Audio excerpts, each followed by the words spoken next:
Oh god, I have to sneeze. Why? They can hear y'all by the way now. Please, shut up. I was going to say, please tell me.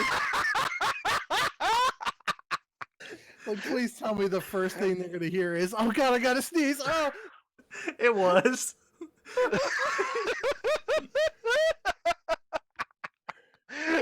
This is going to be an epic night already. It's going to be legend. Wait for it.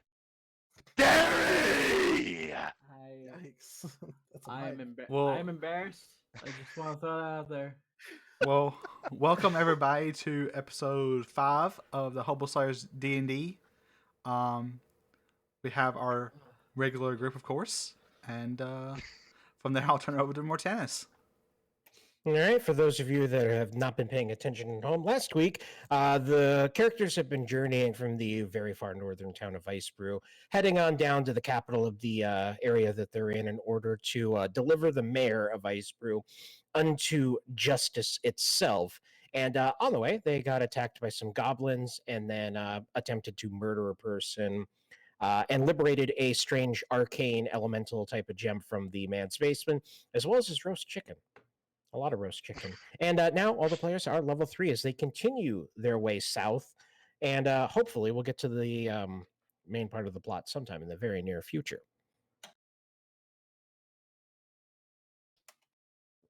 Were we on the road again? Basically, yeah, at the very end, you guys had saddled back on up and had headed on down a little bit further from the house because you didn't want to stay there because, you'd probably wind up killing all the kids. Fair. That's fair. Yeah, considering I already punched 2 of them on the nose, yeah, that's a pretty fair assumption. Yeah, so I guess we keep heading towards the city council for the mayor. right? Indeed. All right. So, as some of you may remember, they have a wagon with 2, I'm going to use the term guards loosely. They're just basically civilians that agreed to come along because they got paid. And the mayor, who is apparently tied up and just tossed in the back like a sack of doorknobs. So, Don't it's forget a only very one long. horse. And 1 horse because the other one suffered a slight case of catching on fire and everything went very poorly. I'm sure it's fine. All right, so the following night, as you guys are working your way on south, you can actually see the distant volcanic peak in the distance. And it's growing ever closer, but as night descends, you need to pull on over and make a little bit of a rest stop for the evening. And there's a decent-sized lake over yonder that you can pull on through the snow. What shifts are people going to be taking? I can Unless you don't want to set a watch, I shouldn't presume. I say we could take shifts, but like keep the cart moving. I would say. So, we could do this. I am an Your elf. lone horse definitely can't pull the cart through the night by itself. Okay, so I guess we would need to stop. Well, I've got dark vision of 60 feet, so if we did do night watch, then I'd probably be better suited for it. Oh, hey, thank you, Organic, for the subscription. Sorry. Yeah, I mean, we could just do a general rotating shift. Well, there's 4 of us. I technically don't need sleep. I just need a 4-hour meditation. So, Well, who wants to take what shift, and how many shifts are you going to have for the evening? Well, if you don't need to sleep, I guess you can take. If you want to take like a longer shift. I mean, I Or- could. How about I take up except for the last 4 hours, and then I can meditate in that time. Sure. I will Sounds take the good. first 4. I'll take the night watch. I And guess I'll sleep be during on the day. stand. I guess I'll be on standby, or what should I do? Because at that point, don't we have all shifts covered, or is there one more still? I mean, presumably you're only sleeping for 8 hours, so yeah. You know what? No, I know what I'm gonna do. I'm gonna sit around drinking and playing music. There you go. All right. Fair enough. Okay. That sounds good. Give me a sec. First watch. Ever vigilant. That's a good number, right? As DM, all numbers are good for me. All numbers are bad for you, based off of my whims. That's I fair. just saw a meme about this earlier, talking about when the DM rolls for damage and keeps rolling and pulls out the calculator. If All these right, are so watch rolls, who's awake for the first 4 hours? Me. Me? No, I am. You do you were doing last 4. Yeah, No. Palace, you said the last one specifically. No, I was saying that I could watch for almost the entire thing because I only need 4 hours medication. Okay, so no one's up for the last watch. Got it. I'll be up for the last watch then, I guess. I'm the last Okay. one. The last watch of the What? night. Yeah. I thought you said Okay. you had night vision. Okay, whatever. No, I've got night vision. I'm better suited at watching at night. We should Okay. just roll for initiative for the night watch. I'm just gonna All right. seclude. I'm just gonna seclude into my turtle shell. Those of you that are awake for the second shift, please roll perception now. All right. I said I was gonna stay up, so perception on the sheet.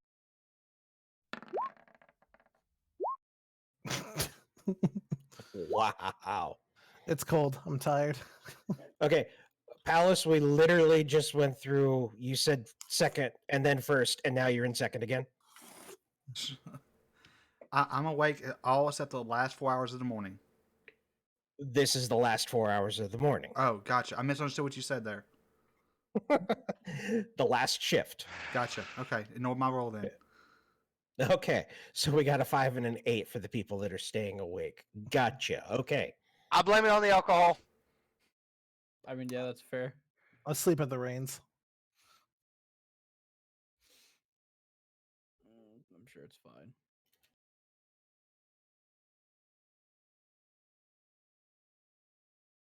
Oh god. All right. He's Let's blowing the see. map. Yes, I am. Let's put you guys where you want to be. Go ahead, and the campfire is obviously the center of the camp. Go ahead and move yourselves to where you would be sleeping and or keeping a really poor, crappy watch. That'd be nice and cuddled up against the fire. Vice is standing in the middle, or well, on the edge of a frozen lake, Mm-hmm. It's nice. melting into it. Yeah. It's just fun. I like watching the cracks.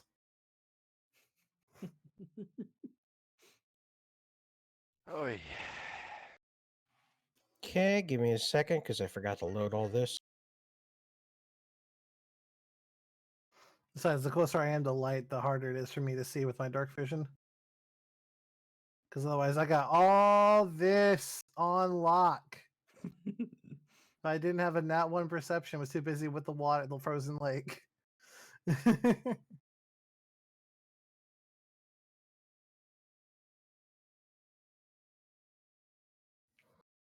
Okay, here we go. Finally.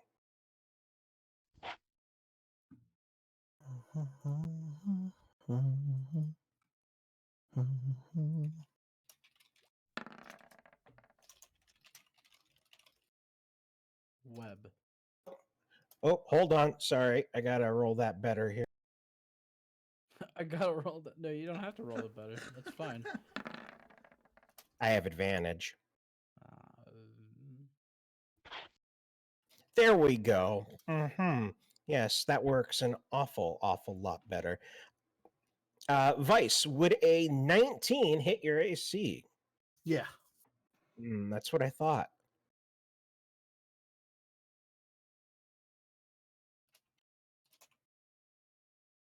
All right. So, as you guys are just kind of hanging around, looking around very poorly, keeping very poor, I'm using emphasis here, watch on the world around you. Out of the darkness, you hear a faint thwip, and a web cascades down upon you, enwrapping you and pinning you to the ice. Roll for initiative, people. eh. Great.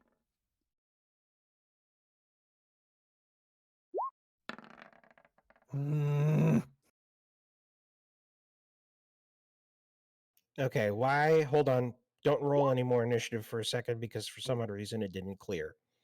Okay, so 1313 is correct, 816 is correct, 912. Okay, so these up here. You may continue rolling initiative.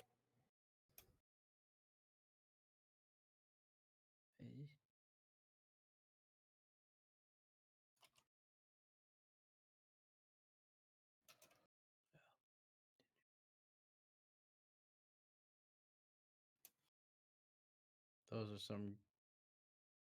Very mediocre numbers tonight. Yes, exactly.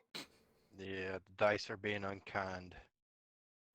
It's a little too early. Oh, I didn't see what those. Oh, those are disgusting. Whatever those are, I don't like it. Oh God, why? Filthy eder caps. Oh, okay. Alrighty, that's nice. Uh, Your numbers suck. Mine are good. I think we established this Indeed. wait. There's a third one. Where's the third one? somewhere out there. Yes. I don't like that. There's a mysterious third one. Can you even see the second one? I see two. Really? Yes, one on Yep. the top Huh. left and one on the bottom right. Oh yeah, I guess you can. Palace can't, which is why we don't see it on stream. Ah.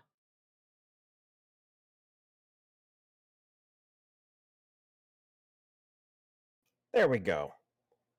All right. Well, surprise round now. So, all y'all failed to notice the spiders out in the, ettercaps out into the distance. 22.5 is that one down there. 15, excuse me.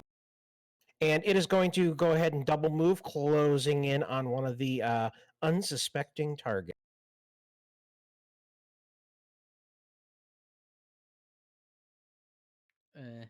Dang, it almost got straight there without having to double move. Bollocks. The second one is going to go ahead and feast upon Vice's flesh here. Well, that escalated quickly. And it's going to go ahead and use its multi-attack. One bite, one claw. Will a 20 hit your AC? Yep. Please make a DC 11 con save. Nope. Ooh, okay. You are now poisoned for 1 minute. Let's go ahead and we're going to give you this luxurious purple color to represent poison. And then the claw. Oh, wait, I forgot to roll damage.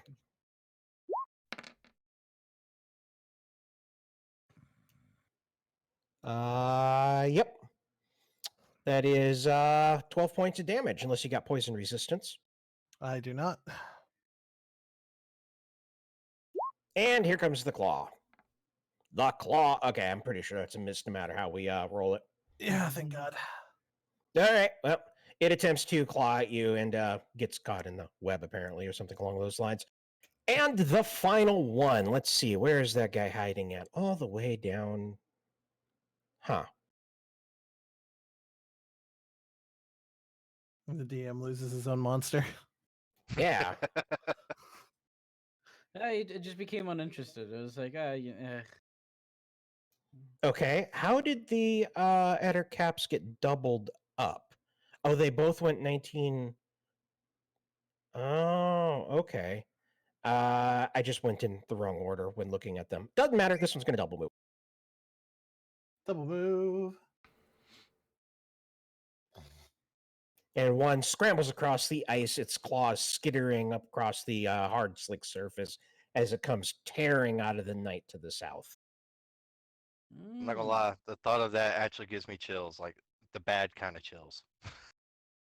I mean, I'm uncomfortable. I'm glad I'm not the only one. All right, well, Denville, I say you should probably help out Vice there. Oh, never mind. And then All right. So that we need to finish off the surprise round here. So Hangam, you were surprised. Denville, guess what? very surprised. I'm very Vice, drunk. you're actually not very surprised. You're bleeding and poisoned, but you're unable to act at the moment. And Drusilla, you're also surprised. All of you hear this, the scrabbling, the screaming, the bleeding, but yeah, you're unable to act until the next turn, which is now. And guess what? I get to go again. Oh, God. All right. Hangam Windhammer. I'm going to go ahead and go with a multi-attack on. Will the 23 hit that AC? Would you believe if I said no? No, I would not. Would you please give me a DC 11 con check?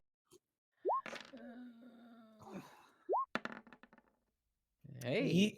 You do indeed pass. You are not poisoned.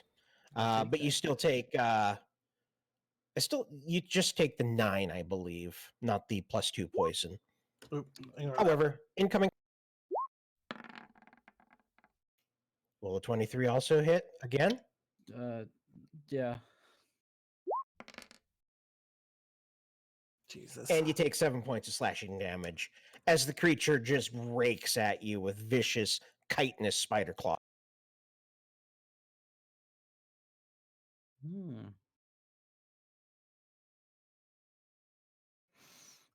Question, Ooh. Mortanus. Go It for says, it. well, the poison says I can repeat the saving throw at the end of each of my turns. Does that count for the surprise round? You know, actually, I believe it would. So go ahead and give it a go. Thank God. All right, not poisoned. Give me a second.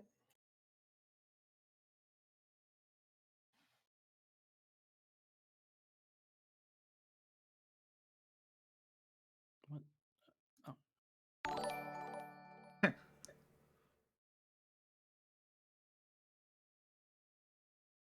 Just double checking. A poison creature just has disadvantage on its attack rolls and ability checks. So it wouldn't, in case it comes up again for this current little bit here. Okay. And here we go. Continuing is the one that has not attacked yet because I got it out of order. And it's going to come around and gnaw on Drusilla. I'm going to go ahead and go with the multi-attack also because I can and it's free. 23. Boy, that's a good number for me tonight. What do you think about that, Drusilla? Is that going to hit your AC? It does. Please give me a Constitution saving throw. Okay.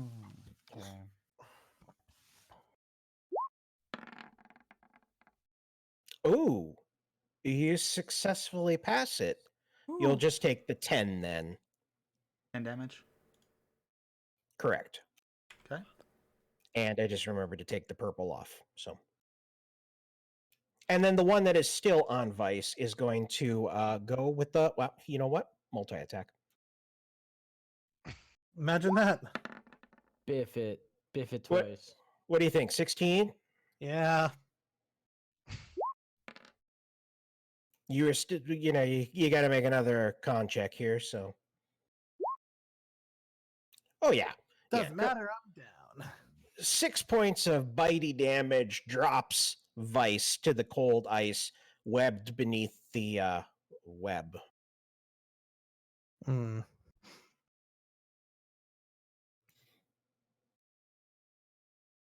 From out of the darkness to the west, a enormous, and I do mean enormous, the size of a Volkswagen Beetle, spider comes clawing over the ice.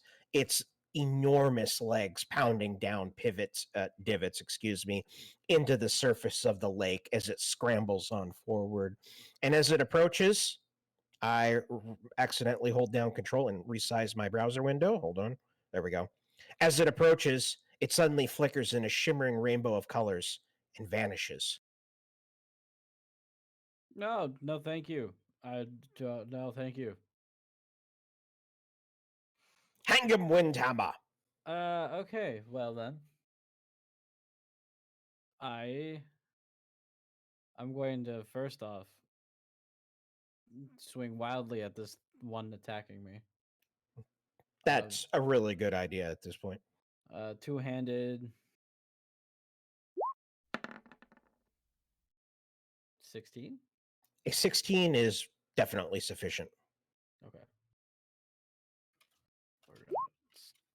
slap these kids with this. Ooh, ouch. Now, does anyone still have inspiration? Because remember, you can spend those for rerolls and the like.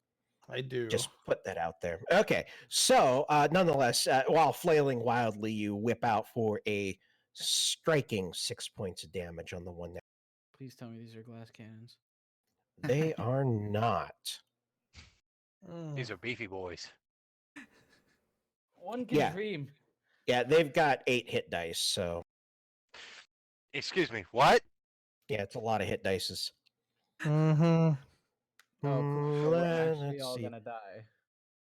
Oh yeah, Funny thing is, I was gonna make the joke about the big one, be like, Aragog, is that you? But now I'm legit afraid.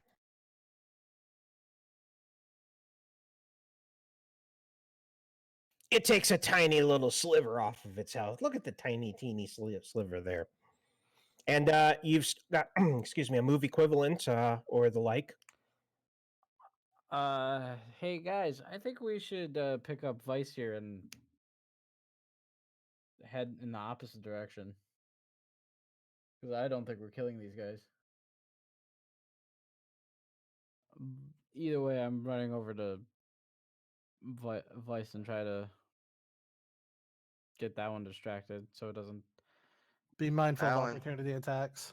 Yeah, if you leave the, I mean, even though does standing up from prone provoke? I don't think it does. Or is that the only other thing that does? The only thing that provokes opportunity attacks is just that you're leaving attack range. Yeah. Okay, so you can get up and not get beaten again. Yeah. Right. I will say that opportunity attacks count as reactions, and everyone only gets one reaction, so including the monsters. All right. Well.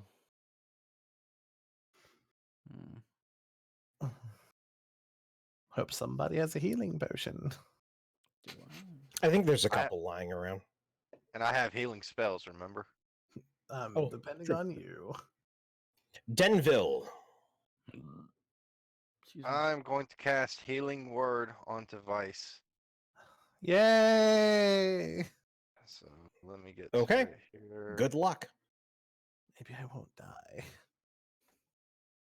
That's right, it's under spells. The core screen.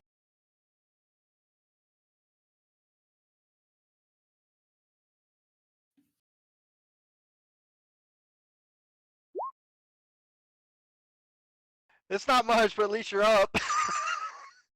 Oh, you rolled a 1 on that minimum health, but it's something. It's something. I'll take something. I'm fine with this. Though you are still webbed, unfortunately. And I have a then plan for that. I'm trying to think. Where's the carriage at? Is it to our north? Yeah, it's going to be to the north. Let me ping it. Somewhere up there, which you can't see. Okay. All right, any other action, movement? Yeah, I am getting the fuck out. All right. You cast a quick little healing word while you're running. All right, see you later, jerks.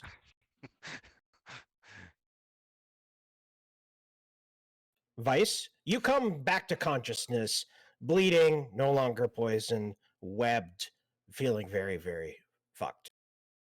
Never at one point. Thanks to the webbing, though, I was restrained and couldn't fall over. So technically, I'm just restrained in a web standing up. That's a good point. You were awake, so you're just kind of held there. Yeah. So bonus action, Mantle of Flame. I ignite myself on fire with it. Now it says any creature, if something's onto me, then basically it's going to take fire damage equivalent to my charisma modifier, plus, which is 4, plus the web is vulnerable to fire. Yes. So that would be double. So that's 8 points to the web, and the web only has 5 HP? 5. Yes. Goodbye, web. So immediately you burst into flame and it just sizzles away. Yep. Fire does, yeah. And in all of my anger, I take my action disengage and 5, 10, 15, 20. I will call down a mighty reckoning, the power of the elements to destroy you from way over here. But tomorrow, because I'm not feeling it right now. Drusilla, There's a spider Oh my looming, God. ettercap looming over you. It's honestly kind of actually worse because it's like a humanoid fat spider. Why Okay. did you have to say humanoid spider? Have you never Ugh. seen an Ettercap's image? It's disgusting. I refuse to Google it at this point. No, thank Nope. you. All right. Nope. I disengage and I run myself. Okay, you roll away because you were. Oh well, no, you were awake. I mean, you just were really bad at. No, you were sleeping at this point because we established this is the second one. So you roll away, scramble to your feet, and book it. Yep. Cool. Hangam Windhammer's like, okay, well, thanks, guys. I'm going to die. Yeah, I mean, everything goes next. Everything goes next. You see the initiative in the upper right hand corner Boy, there. oh boy, oh boy. Dude, it's been an honor, gents. All right. Well, the one that's next is the one that is currently on you, and you know what? I think I'm going to use multi attack because I get to every turn. Miss it. Oh, What do you say about a 17 there? misses. I have 18. Holy crap! All right, not too shabby. Good job, Hangam. Even worse. Hey! So it Yeah, goes do it for the 4 more bite, it times. goes for the claw, and does pull. Do it 4 more times. I will do my best. Only 4 more times. You got this. Go on yourself, Wingham. Nope. Nope. Please give me a Constitution saving throw. You got this. You got this. You Oh got my this. God. Oh, that's not good. You are now going to take disadvantage on all your attacks until you get rid of the poison. And yeah, you're going to go ahead and take 13 points of crap damage, putting you unconscious. Your last words are "go to hell" as you collapse to the ground. Oh, Hangam. All right, give me a second. Let's try something here. Cool. They're gonna feast on my body. It's never good when your Ooh. DM say, let's try something. Well, I was going to see if my web recharged so that I could just fire it right at Vice as he's fleeing, but no. So I've actually got to go walk up 2, 3, 4, 5. Hey, look at that! I've got more than enough to do so. Oh, look at that. Nom nom. Yes! Wow. Hey. Nat 1. You know what? With a nat 1, it scrambles at you and it's going to go ahead and drop itself prone, slips on the snow, and just pulls a slider right on past you. 2 more squares. I mean, it charges at you, loses its footing, and goes prone. Why is he Everybody going focus towards on- me though? Guys, you heard him. It's prone. Everyone gang up on that one. We can blow it up. This could change everything. We Okay, can that's blow going to this be one the to prone. shreds. All right. Well, here we go. Don't die, or at least save off death, I guess. Oh, hold on. I've got a. Oh. You can't actually see it in the initiative because it's not on the chart anymore. That's why. Yeah. Well, Because it's in ethereal space. Oh, come on, I got a 20. Can I at least keep the 20? Yeah, you can keep the death save. I mean, don't worry about that. Cool. So correct me if I'm wrong, since he was rolling a death save and got a nat 20, doesn't that count as 2 successful saves? I don't recall. Let me check. I don't believe so, though. Again, this could be just coming from our DM making up certain rules for the campaign. I'm not 100% when you make sure. a death saving throw and roll a 1 on the d20, it counts as 2 failures. If you roll a 20 on the d20, you regain 1 hit point. So Oh! you just stabilized straight up. Judge, we're back in the game. We're We got this. This is good. This is good. This is good. Just one problem. See the big motherfucker over there? We're not good, gentlemen. I don't see anything. What are you talking about? It's not What? behind me. What you mean? Yeah. With the shimmer of lights playing across its carapace, it reappears from the ethereal realm right there next to Vice, but it does not get to attack. It had to move way too much. But, you know, leaving could suck. So, Hangam, you stabilize at the end of your turn, so you don't get to actually do anything at the moment. Oh, cool. That means I have to go through a whole another round of surviving. And Denville. I'm gonna go ahead and just burn another spell slot. Use healing word on Hang'em. And Good luck. then I'm trying to think. I'm trying to remember how to do inspiration on this. Let's see. Mm. How do I cast inspiration again? You just use it. I mean, bardic inspiration. Yeah. You get to use it a number of times equal to your charisma bonus per day, and it allows anyone that you target, I think within line of sight, to add a d6 before I declare the results of a roll. So it won't Okay. help for healing. It's only for skill checks. I know. That's what I was planning on doing was using it for Vice because I'm pretty sure she's about to burn a whole bunch of motherfuckers. I don't So- think that's in the cards right now. All right. Well, 9 points of Healy damage come back to Hang'em Windhammer, the prone bastard there. Oh, And we're living. so far, so good. All right. And anything else for the rest of your action? Bardic Inspiration to Vice? Yeah. Let me see. It says bonus action. Creature gains 1 bardic inspiration die, d6. So yeah, Vice, whatever you go and do, you gain a d6 too on your next turn. Oh, yay! I want to run. Which is going to be disengage and run. So, haha. Hey, Vice, guess what? Your turn. Mm. So good. Question. Wait. Are extraplanar creatures such as yourself afraid of spiders that are the size of a Volkswagen Beetle? I'm pretty sure there's nothing in any planar universe that's not scared of a Volkswagen-sized spider. I was gonna say, But- Mortanis, don't forget her flame thing where they take damage since they're right next to her. Oh, yeah. Yeah, what is that? You do 4 points of damage, you say? 4 points of charisma damage. I can't wait to see how little that took off. Oh wow, that actually took off more than I thought. Clink. All right, and continuing your turn.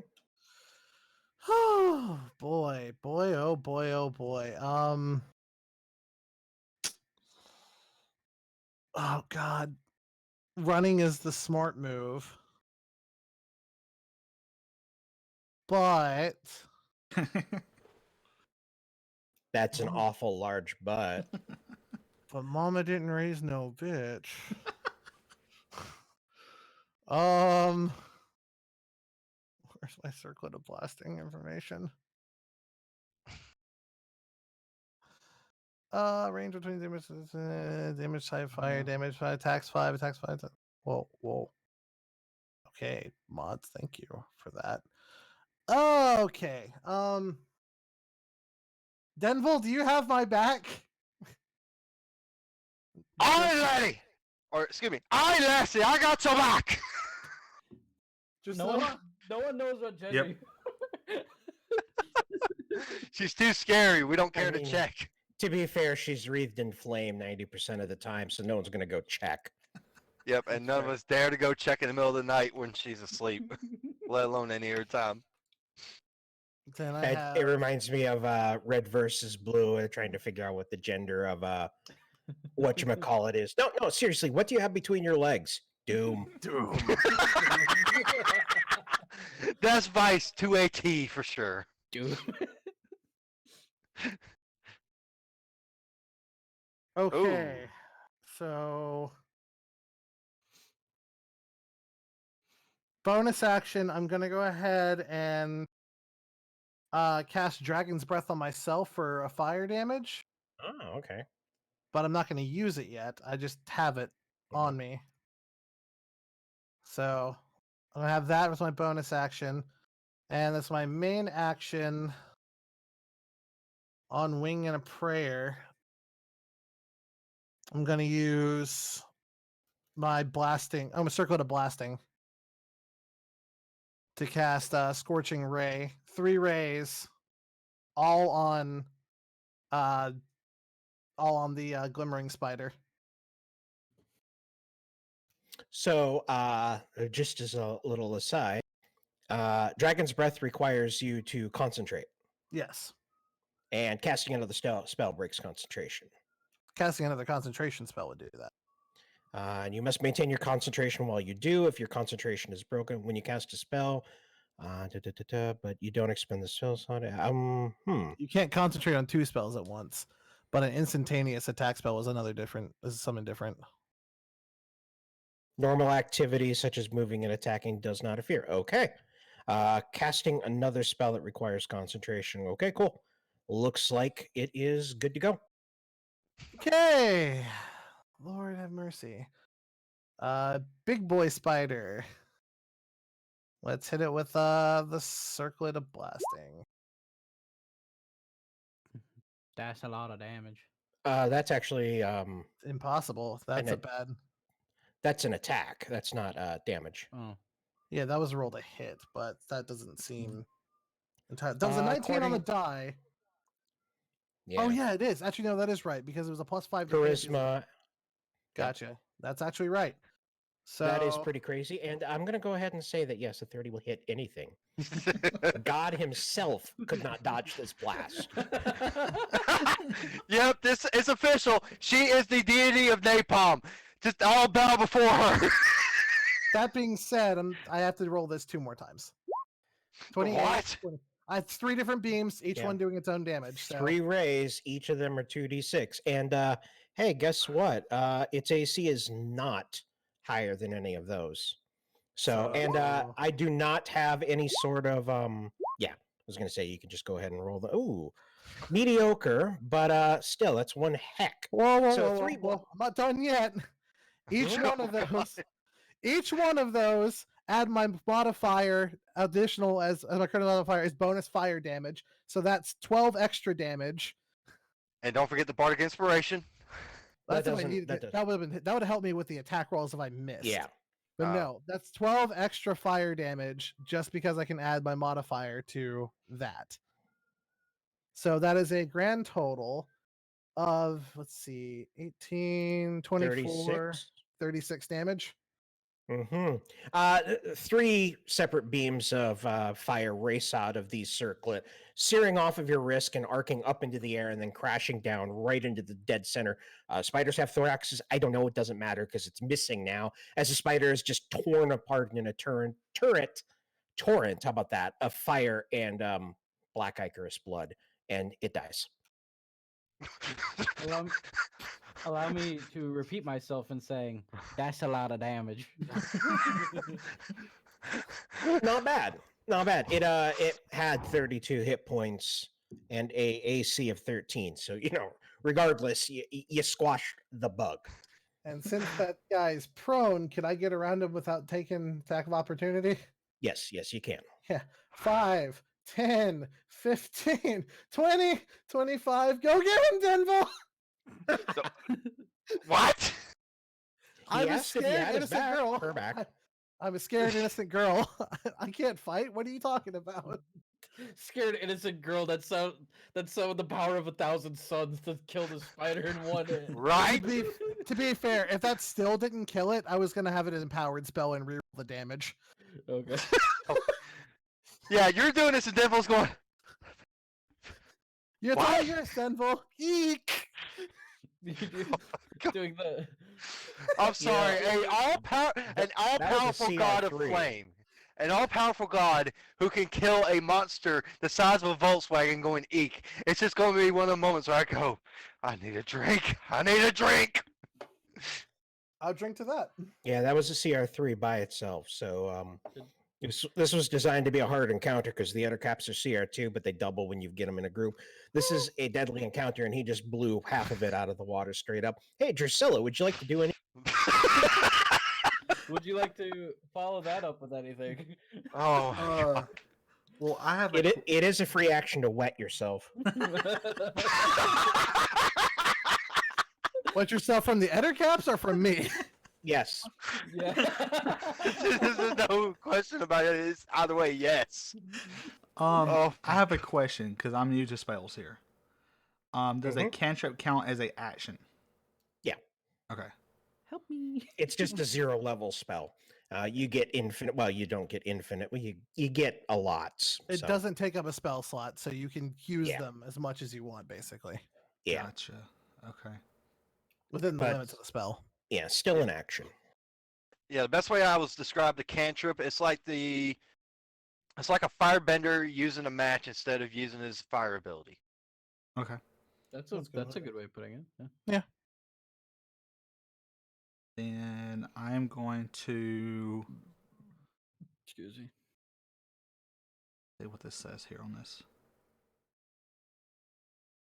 Okay.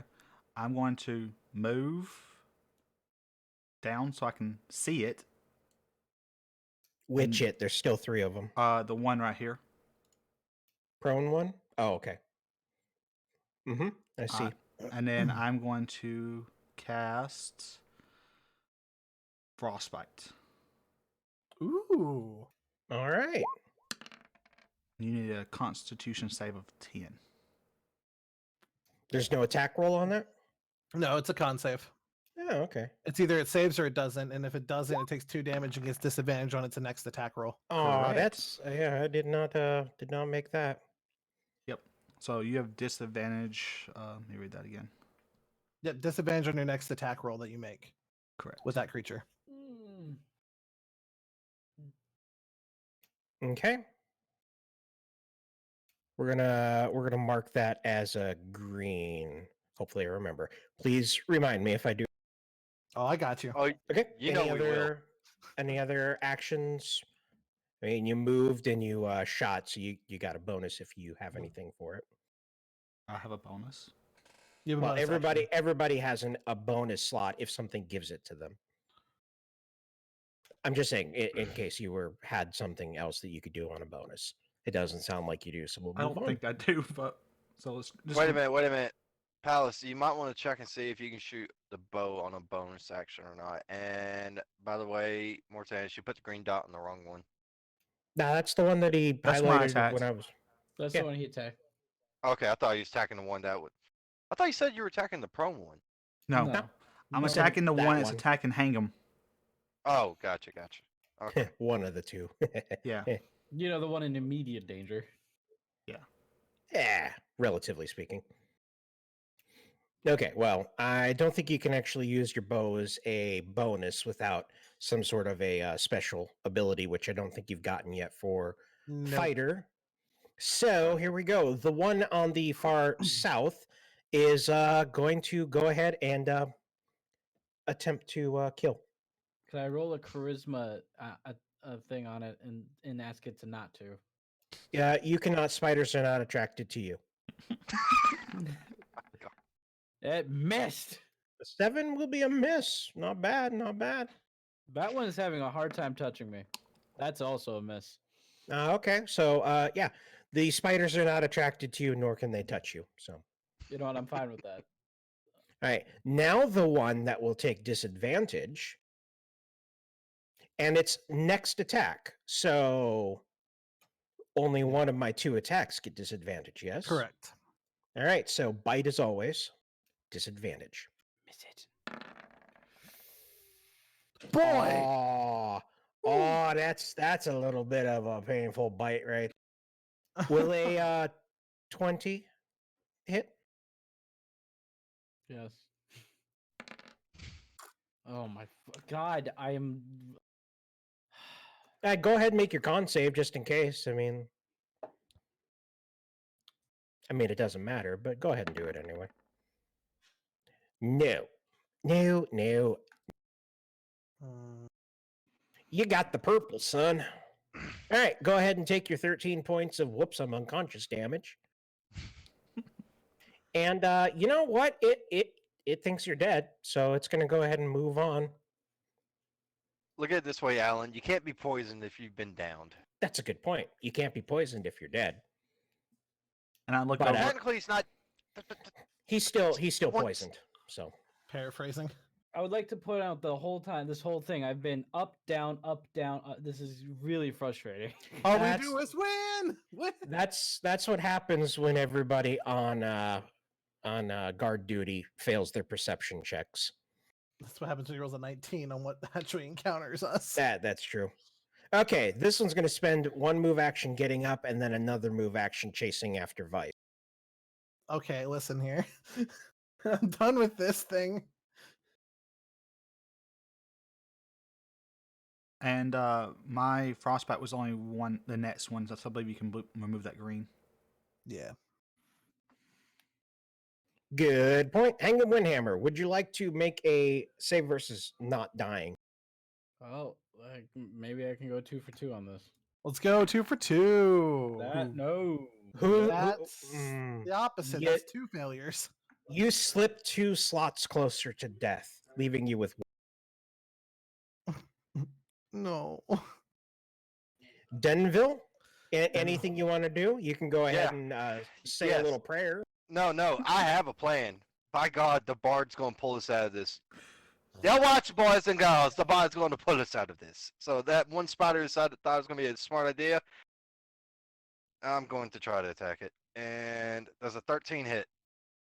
You know what? It does. Hey! There we go! All It's right. going to take 13 points, and then I'm going to use my bonus action to Well, cast. hold on. You're adjacent to 2 of them. So which one were you attacking? The one to your south or the one to your that one? Okay. Yeah, Next good point. device. The one to the south, the one next to Drusilla. Vice can handle herself. I'm sorry. Okay. You killed the big one. You can deal with a small one. Do you know what I had to burn to deal with the big one? Well, I don't care. You did it. So yeah, the one to the south is the one I'm attacking, and then I have 2 more spell slots. Thank God. Hang them, gone yourself, and get up and out of there. I don't think he has a choice in the matter. Let's see, 6. It's the minimum, but you know what? You're back up. You're welcome. You're not dying. Not on my watch. No one is dying on my watch. He's still poisoned though, so he'll take disadvantage on anything else. Okay, so you whisper a healing word, and that word is "don't die." One word. All right. But this one's just gonna hit me, and I'm gonna fall again. I'm just gonna. Well, And I'll get you up again. Again, you're not you are gonna actually die. still prone. Now, I should put that on Mortan, here. You are. and I'm going to, and I'm just going to like just scream, "Get me out of this hell!" Just... Now, Mortanus. What do you need? If I just by going, so I'm asking the DM for this. If I were to stand in, I'm just moving this to show you where I am. So if I move here, can I, in a 30-foot line, hit both of these without hitting Denville? Yes, you can draw a line through both of them that does not intersect a square that is occupied by a friend. If you move your square one to the, yep, that one. That'll go Alright. through both of those squares, but none. Perfect. I'm going to go ahead and use Agonizer's Scorcher.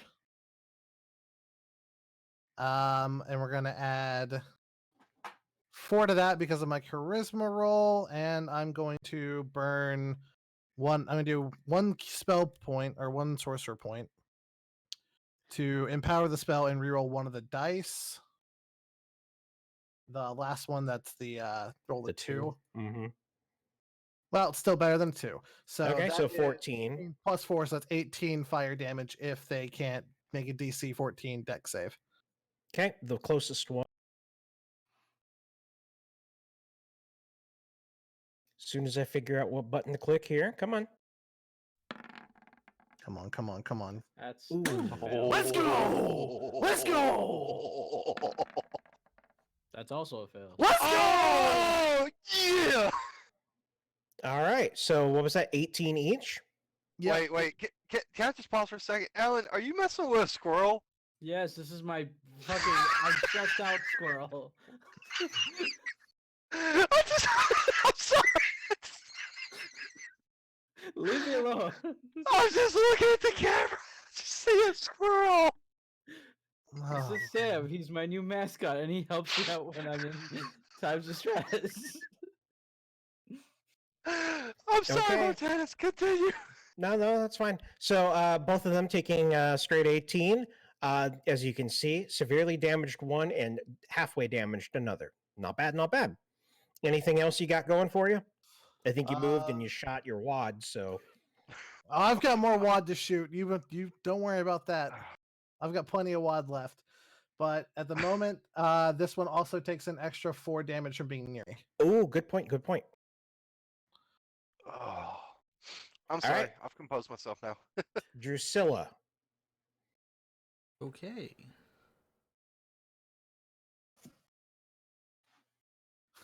Why does it just get the one off of me? What are you talking about? You've already almost killed all of them. If You you, can can get it handle off yourself. of me, then I can help you more efficiently without having to worry about my own life. I'm trying.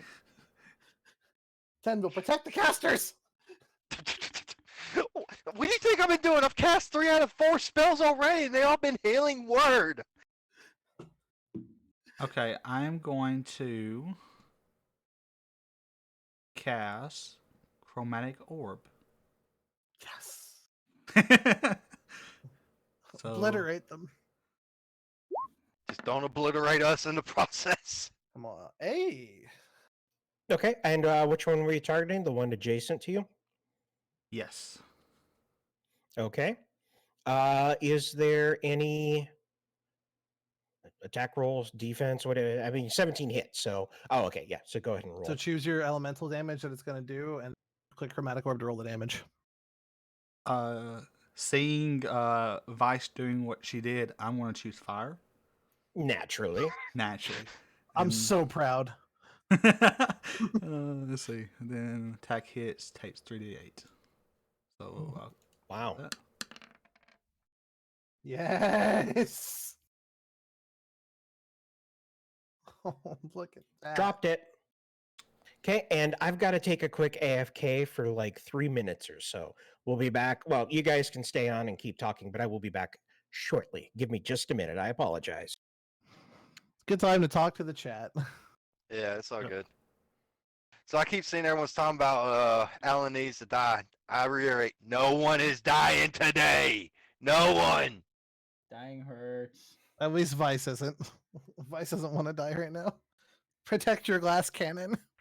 Just keep in mind, I've got one more spell slot and that's it. Well, I'm trying to run away, but half my time is just spent trying not to die because they attack first. I could obliterate that thing from here if I just get the one off of me. Just That's all I'm saying. All right, how do I, while we're waiting, how do I tell how many spell slots I have? So you had been keeping up with it, but you've used one cantrip, so no spell slots. Right. Uh, I'm Chromatic not Orb is a going to level use 1. one spell slot. I just want to know how many I have.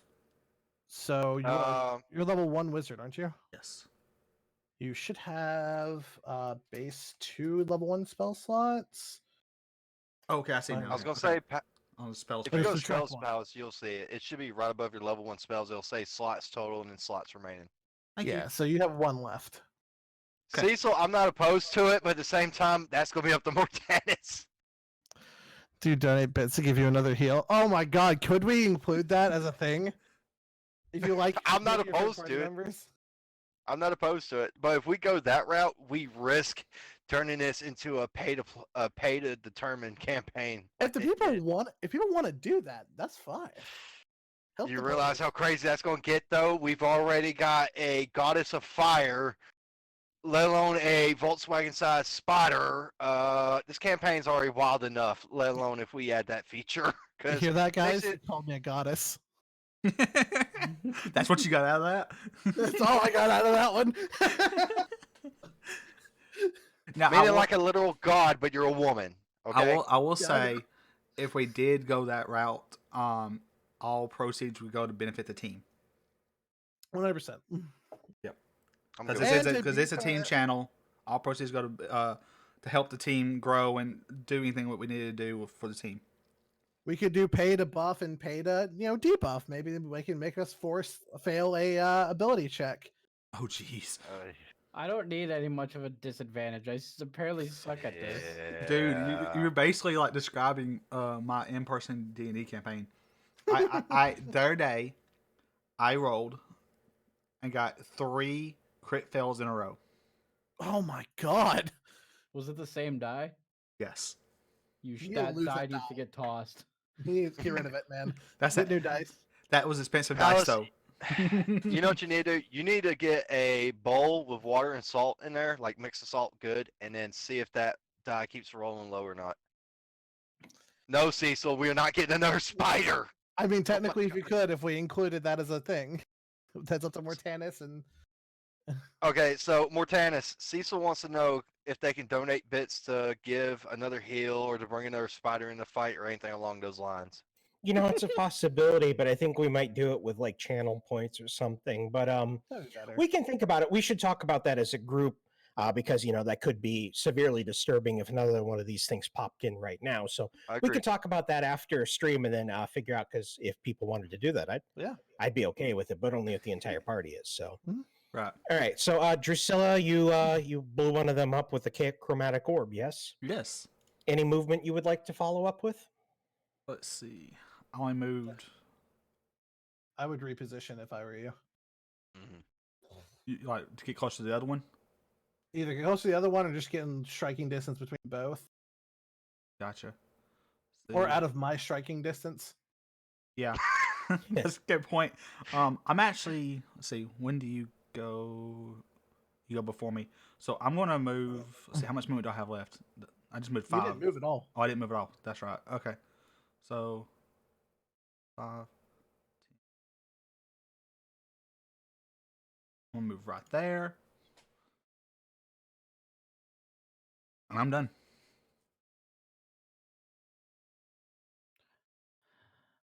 Oh god, I have to go through a round of dodging again. Hey, I got I'm one trying. more spell slot. I got one more spell slot. If I can get one, I can maybe get one. I'm glad we thought the same thing. I wouldn't have Alright. been that close. Yeah.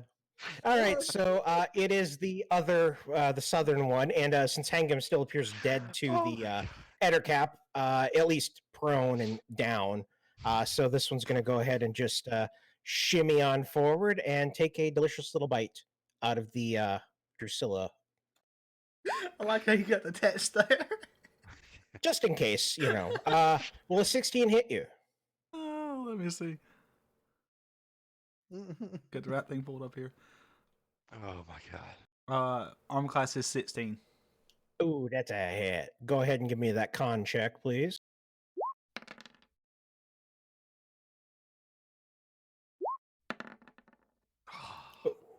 Not good enough. Unfortunately, you become slightly poisoned. You will take disadvantage on all of your little rolls and stuff, and go ahead and take 6 points of damage. Does Martinus, just real quick, does me going down and then back up again, do I still have poison in me or no? Yeah, you were down, but the heal doesn't cure the poison. The poison is still in your system. So on your turn, you will have to make another saving throw at the end, and let's see, at the end of each of its turns. Yes, you'll get a chance to purge it out of your system here. Okay. Also, Yes, sir. claws. I think a 23 is a hit, so we'll just go ahead. Ooh. And down goes Drusilla. Well, so much for my trying. No, this is good. I think there's a plan here. I have a plan. The plan I is have a you don't plan. go down. Yes. What a wonderful plan. Pile the bodies up to make it easier for me to burn the ashes. Hold on, wait, just hold on. I have a plan. Do I need to start making a new character sheet right now? No, Not yet. What was it you said, Danzig? Keep this thing off of me so we can fight the other fairground. Well, I gotcha. as it happens, it is the one that's on you's turn. So, I'm aware. you know what? Let's do.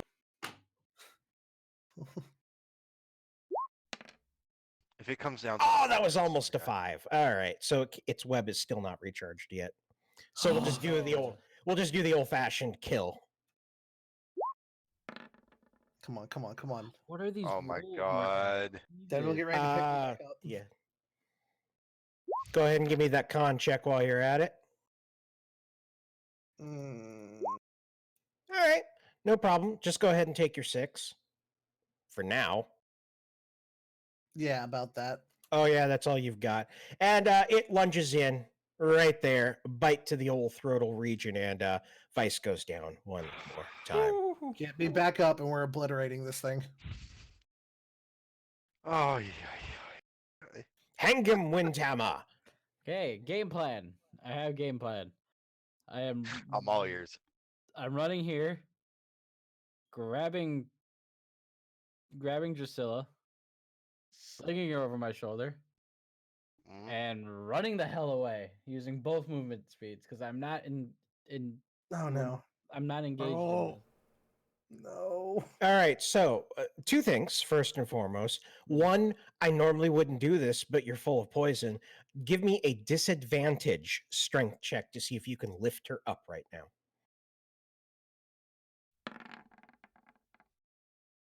Okay, One more roll. got to do the other one.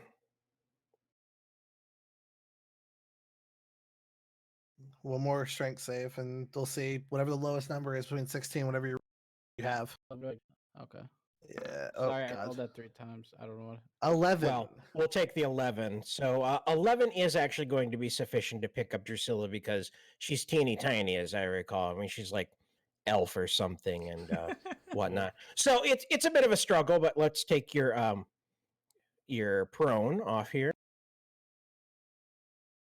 And I know exactly what Danzig's thinking. Where would you like to move to?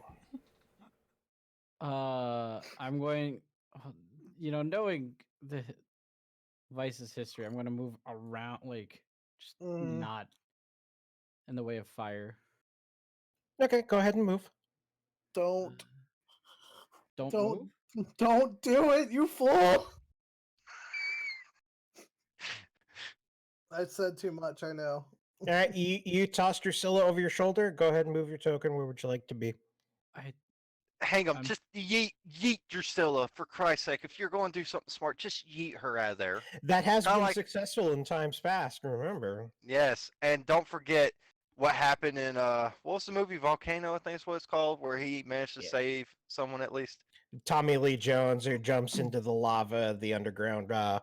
It wasn't Tommy subway Lee Jones thing. though. It was some other actor, but Put you him know. in what No, I'm the no, talking but it was the Tommy Lee Jones one, and that Yeah. was Volcano. Yeah. I'm afraid to. Go ahead toss and her move. to- Okay. I'm. Go ahead and scared. move. I'm. Go ahead. It's okay. Everything will be okay. Trust me. No, it won't. I'm the DM. You have to trust me. Bullshit! I'm going to. I'm scared. I'm already committing to my movement. Okay. I'm sorry. Fuck. Oh, 10. Does a 14 hit your AC? No. Yes! Oh, you were lucky. God! Attack You of lucky, opportunity. beautiful bastard! Wait. Why would I have an opportunity? Attack of An opportunity. opportunity! Oh my Why? I wasn't god! engaged. You You move left You out out of of the had square. range! God, okay, let's break it down. Oh god. Yeah, no, you were left- adjacent and you left a square that was threatened. So you got super lucky there. That is definitely the favor of the gods smiling down on you. You pick up Drusilla, slam her over your shoulder like a sack of potatoes, and haul ass to the north. And the Ettercap lunges forward, jaws snapping at you, but misses. I Well literally thought that well was only played. on if it was attack. If you were attacking.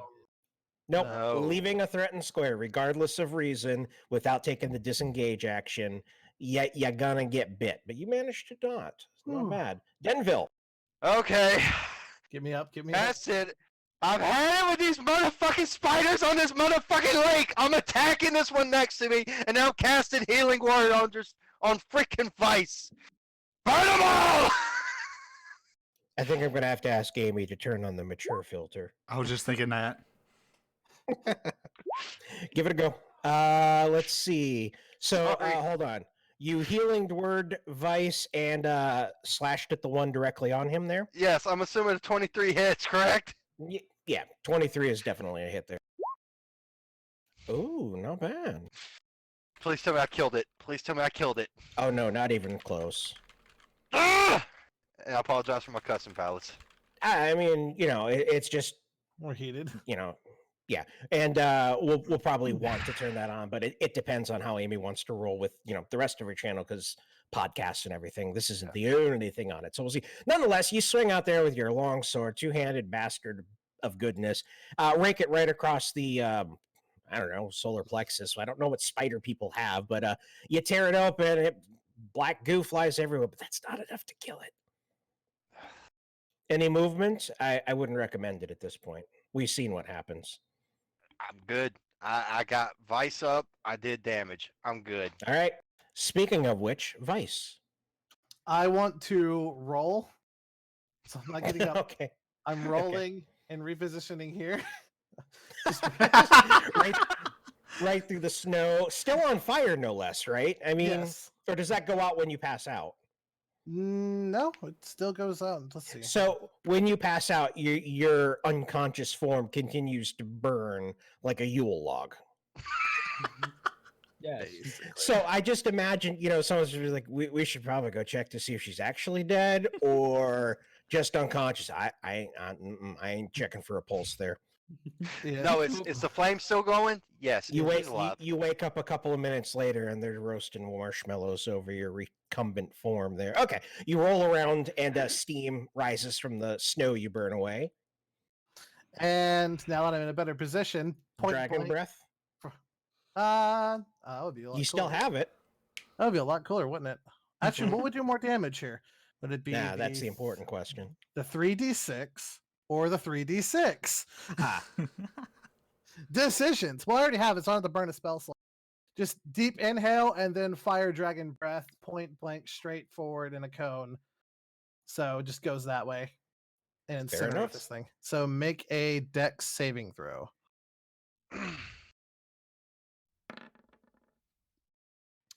That succeeds, so it's only going to take half. So we got 3d6 plus 4, plus I'm burning another sorcery point for empowered spells to reroll one of those d6s. probably that one. Ooh, so 11 5, 8, 11 plus plus 4. Wait a minute. Do you still have the bardic Halved. inspiration? That is only for rolling to hit, and that's Yeah, that's skill Okay, checks. yeah.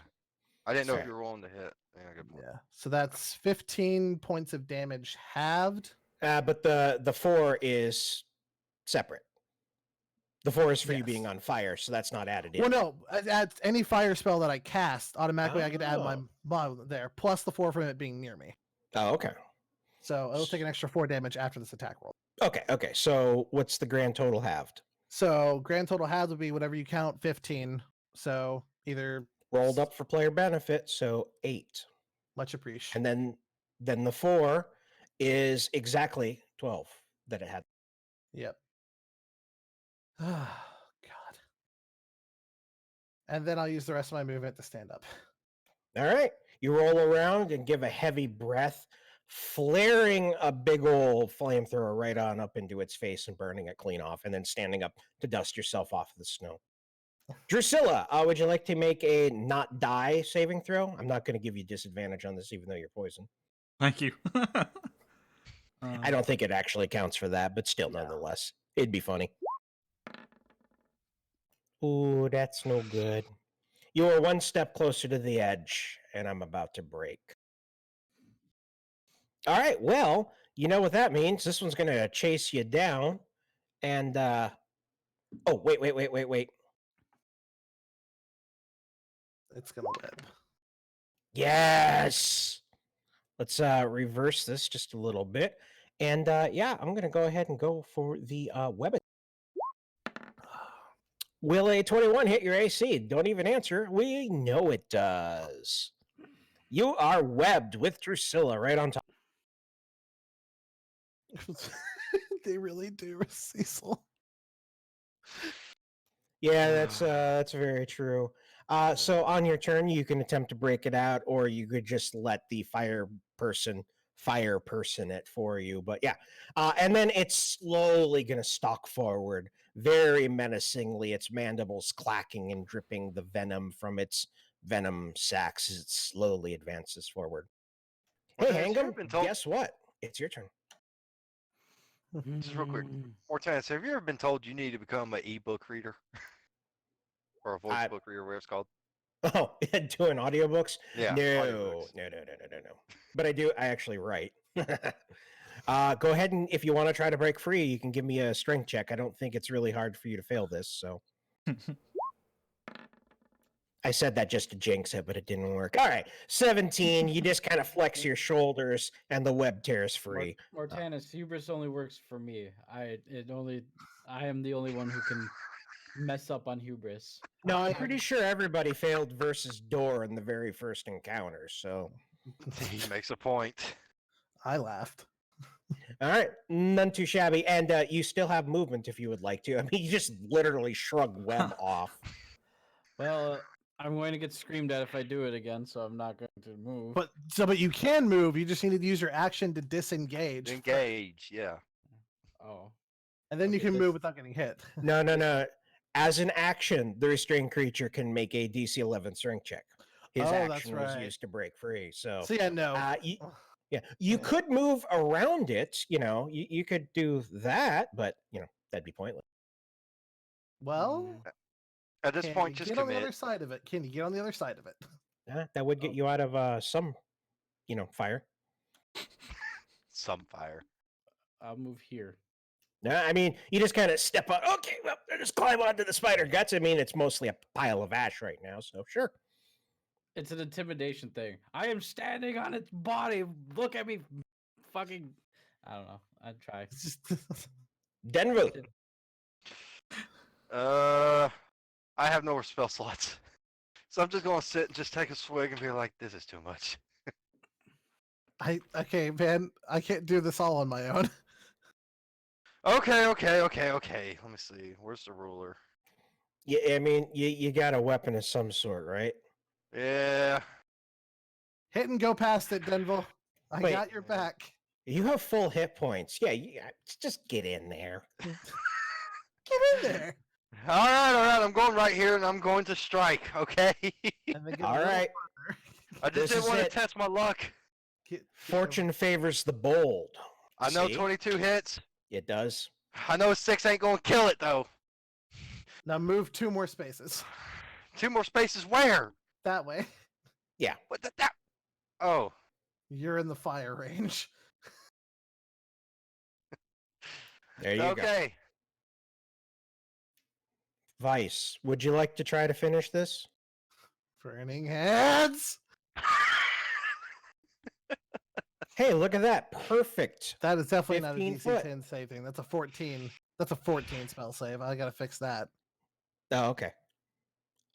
And oh yeah, no. Last sorcery point to go ahead and re-roll one of those D6s. The one. So that's 4 plus 3, 7 plus 5, 12 plus 4, 16. Did fail at saving? It meets, so Mm-hmm. failed. So that's 16? Yeah, 16. 16 fire damage. Oh, I met it, so I succeed. You Yeah, have okay. to. Yeah, that's right. So I Eight. take 8. It is still perfectly. Yeah, I'm starting to smolder out here, guys. Drusilla, would you like to take a stab at that whole dying thing again? Hey, I mean, wait, no, it's 11 or higher. Yeah. Ooh. She's on the edge.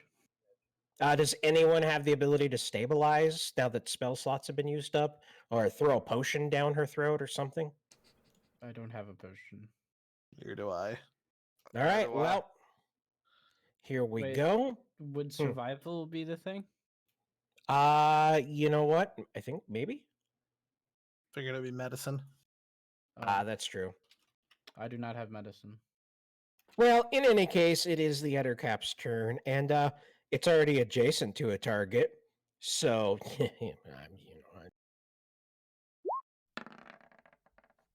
Question is, who's it attacking? Hangam Windhammer, sorry. And it misses. It's gonna FFS. It still misses. Whoa, that's just no good. You know what? Hangam, you needed to make another save at the end of your turn to see if you could shrug off the poison. So go ahead and make that con check now. Come on, man. Come on. Okay, Oh, no. so still poisoned.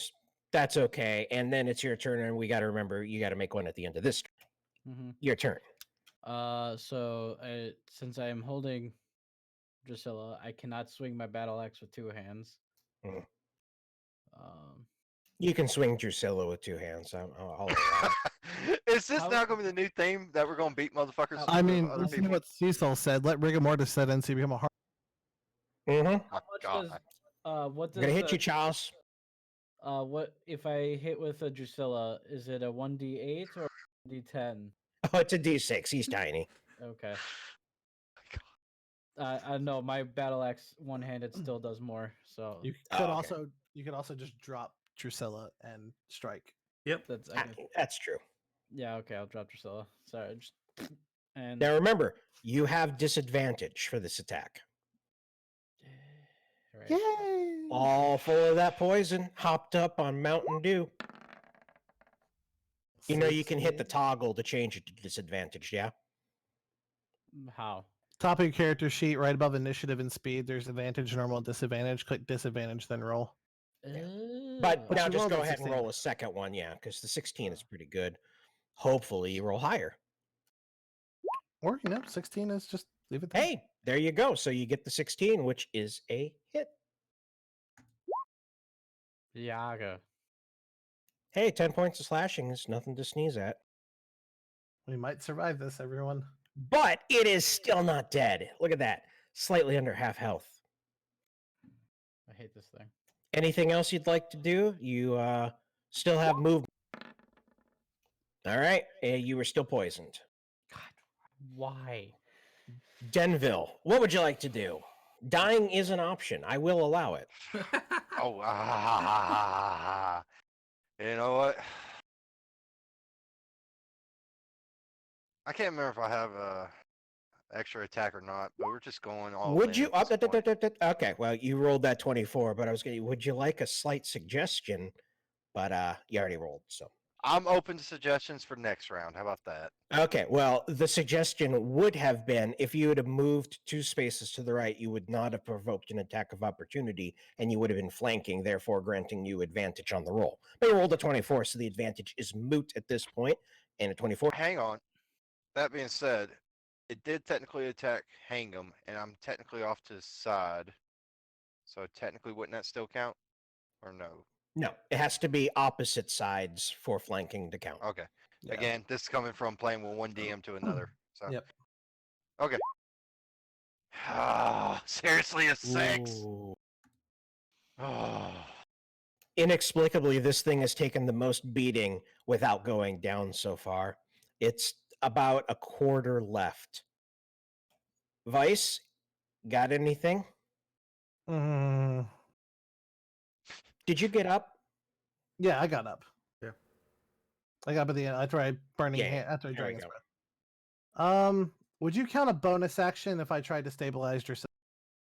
Yeah, you could do that. Then I'm going to move here, and all I have to do is beat a DC 10 medicine check. Oh, okay. Well, there you go. All right, so Drusilla's at 1 HP. You grab some moss from underneath the snow. Ah, yeah, this is healing moss or something. Just grind it into the wound there. Spit on it a little bit. Bandage it up, and yeah. Definition of rub some dirt in it. Exactly. All right. So you got a little bit of move left, Antonak. And 15.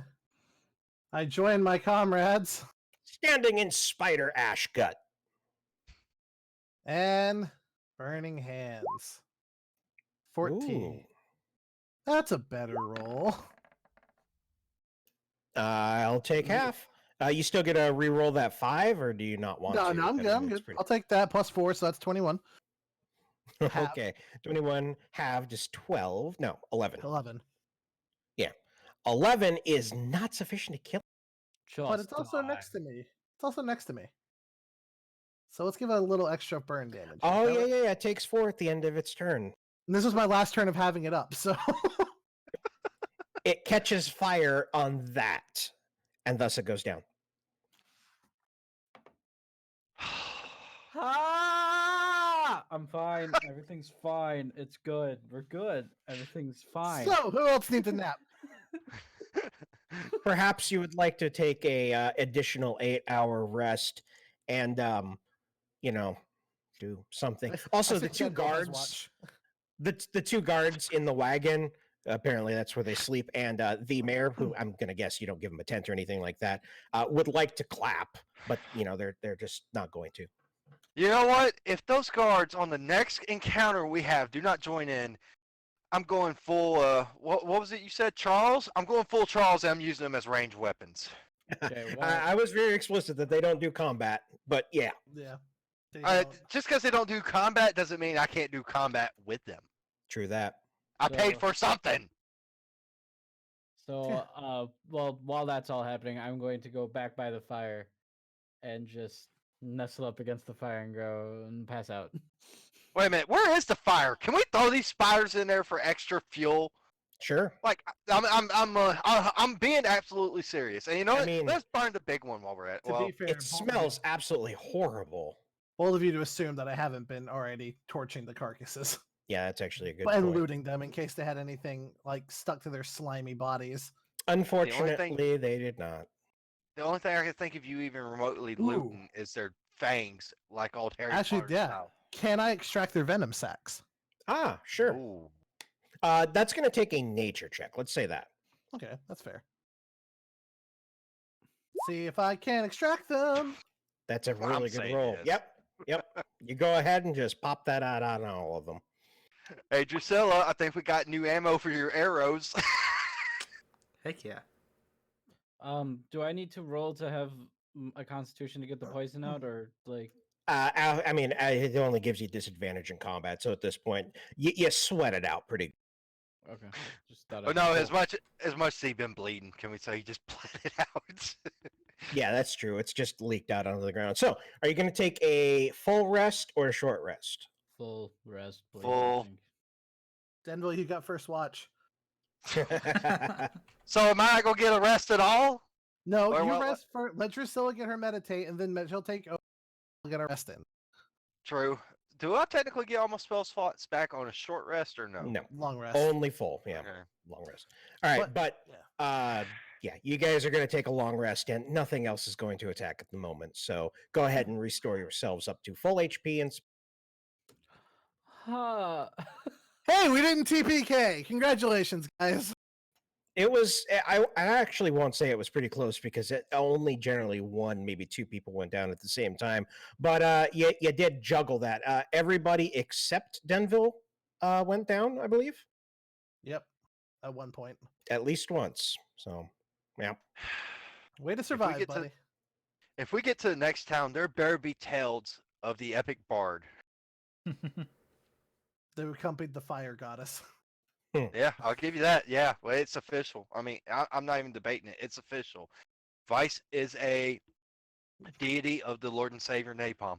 At least to those nerds we left behind in that house, they think I am. That is true.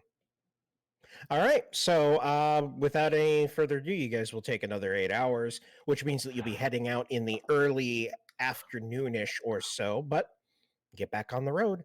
And is there anything else you can think of? Otherwise, we're just going to fast forward because that's the only encounter out here in the wilderness. Yeah, how many Yeah. venom sacs did I get? We're going to say 4 venom sacs, 1 from each creature. Okay. And is And I'm the just- one from the bigger creature like slightly different or better quality, or Nah, I mean, they're all basically the same. Okay. Okay. So as the day progresses, once you get back into the wagon and continue on further, the mountain, the volcano, the remains of the volcano begins to loom larger in the horizon. And then almost inexplicably, as you close onto it, close enough that you can make out finer details of the craftsmanship that has been built into the side of it, which we'll get into in a second, the snow vanishes. I mean like magically. I mean, you step from one place to another and there's almost like a perfect line where the snow is melted. The air begins to grow warmer as you infer from everything that it is because of the magma dome beneath the mountain. While the caldera is technically no longer active, there's still thermal vents underneath and hydro springs and crap. So this area, despite all of the winter, the depth of winter around you, is actually fairly balmy. No snow upon the ground here as you close on in, following in the road. And the air itself is kind of a warm, humid thing because it's, melting all the snow and whatnot. As you continue on the road, you actually start to see other people. And but we have an elf. You need to rest for 8 hours. Yeah. So you actually encounter a couple of other people, mostly just local farmers bringing their wares to the city in order to trade with them. Because this is, relatively speaking, a decent sized town. The city of Del Loder, as noted, is built into Del Loder, I should say, is built into the remains of a volcano that's blew its heart out many, many, many years ago, leaving a depression, a bowl-shaped depression that has cleaved out the southern side, making it kind of a hand type of a thing. So the northern side has very tall escarpment type of walls, whereas the south is just been eroded down by who knows how many thousands of years of weather and whatnot. And the dwarves have taken this as a bit of a sacred place. It is not the only dwarven city, nor even the only dwarven kingdom. Technically speaking, it is non-affiliated. So this land, while belonging to the dwarves, is inside of another country. It doesn't belong to technically anything. It's just native. So, as far as things go, as you approach, the city itself is actually kind of resplendent. Bard, do you have a lore check you might wish to roll? Sure, I'll be more than happy to do so. Let us get that insight on that history. So, what would be the lore check? Insight, history, or is that just In this lore? case, let's go with history. Okay. I have a feeling it's not going to be a successful roll because the dice seem to hate me. Yeah. Yeah. I sorry, I do speak Dwarven. I might know some history. Could I roll for it? Yeah, go for it. Actually, I need to see what my languages are now you mentioned that. All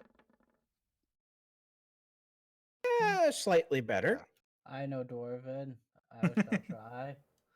So the as noted, this is not the main dwarven country, the main dwarven encampment. It just actually is mostly a temple built into the old volcano that eventually over time has grown up a city around it because the dwarves continue to venerate this place. Rumor has it that the reason that they built a forge here, or that they built a temple here, a temple to Moradin, is because according to popular tradition, at least amongst the dwarves, this volcano here, where the city of Del Lodur was originally created, is where the world itself was forged. Moradin himself, with his celestial hammer, beat the planet out of the primordial soup, and that the mountain was the first place he created ground in order to have a place to stand. You know, give me a place to stand on a level large enough and I can move the world type of a thing. And then immediately after creating the world, he forged the dwarves from some of the remains of the planet, call it the planetary essence. So dwarves believe that they are akin to the planet itself, basically baby brothers of the planet. So the rumor, the myth, the legend as it goes is that the Heartfire Forge itself is the center of this volcano, but no one's ever found a forge or evidence that Moradin actually did any of this sort of a thing. But that's the reason they built a temple here, and then eventually a city grew up around it in order to support trade. And hey, it happens to be on a main road, so other races have been kind of showing on up here and building a thing. So the upper area of the caldera is where it blew itself on out, and all the non-dwarven races have inns and shops and buildings and money changers and the like. And then beneath is where the actual temple was built. The only thing beneath the surface is dwarven made, and very few outsiders are ever allowed beneath the surface here, but everyone is welcome up top. So, All right. Cool. So was it? And this was the main city where we needed to go turn the mayor in, right? Just it is not. It's actually on the way. Oh, okay. You just happen to be passing through and supplying, most likely. Could I look at some of the shops specifically of like weapons and or body armor? Yes. I'm just saying. Once you get to town, that's no problem. We'll have a little bit of a shopping trip. So, unless there's anything else, we'll actually approach the city and go from there. Yeah, let's go. All right. So, as noted, the road winds its way very soft. A lot of back and forths, but it keeps a very even angle of ascent so that people of all ages, including the very elderly and people that have a single horse dragging their cart full, of adventurers don't wind themselves on the way on up. It zigzagging back and forth, and as you get closer, the volcano is honestly fairly impressive, though the odd thing is, it's just a lone volcano. There's not a mountain range around it. There's just a single jutting peak that grows up out of there. Very Dragon Mount style for anyone that did Wheel of Time type of a thing. So, as you crest the final rise, there actually is a single little guard shack and a jovial looking dwarf sitting on a stool, whittling a piece of wood, who glances at you as you come on up and holds up a hand. Oh, ho there, travelers. Welcome. What be your reason for showing to the great city of Delodor? I was about to say, do we want to designate who talks to the people for us? Vice is sleeping in the back. Whoever That is might be least a good likely to thing. kill NPCs because they disagree with them. We are. Not me then. That sounds are- like a Drusilla thing, because, you know, that noble. Sure. Yeah, I'd agree with that. All right. What was the question? What Sorry. are we doing? Yep, that's that nobility to where they were just like, yeah, wait, what? What, the commoner is speaking to me? Yeah. The guard is asking what are we doing on and where are we going. Oh, we're headed to the capital to seek justice for a town that we were in. Oh, wonderful, wonderful. Why are you here? Traveling through.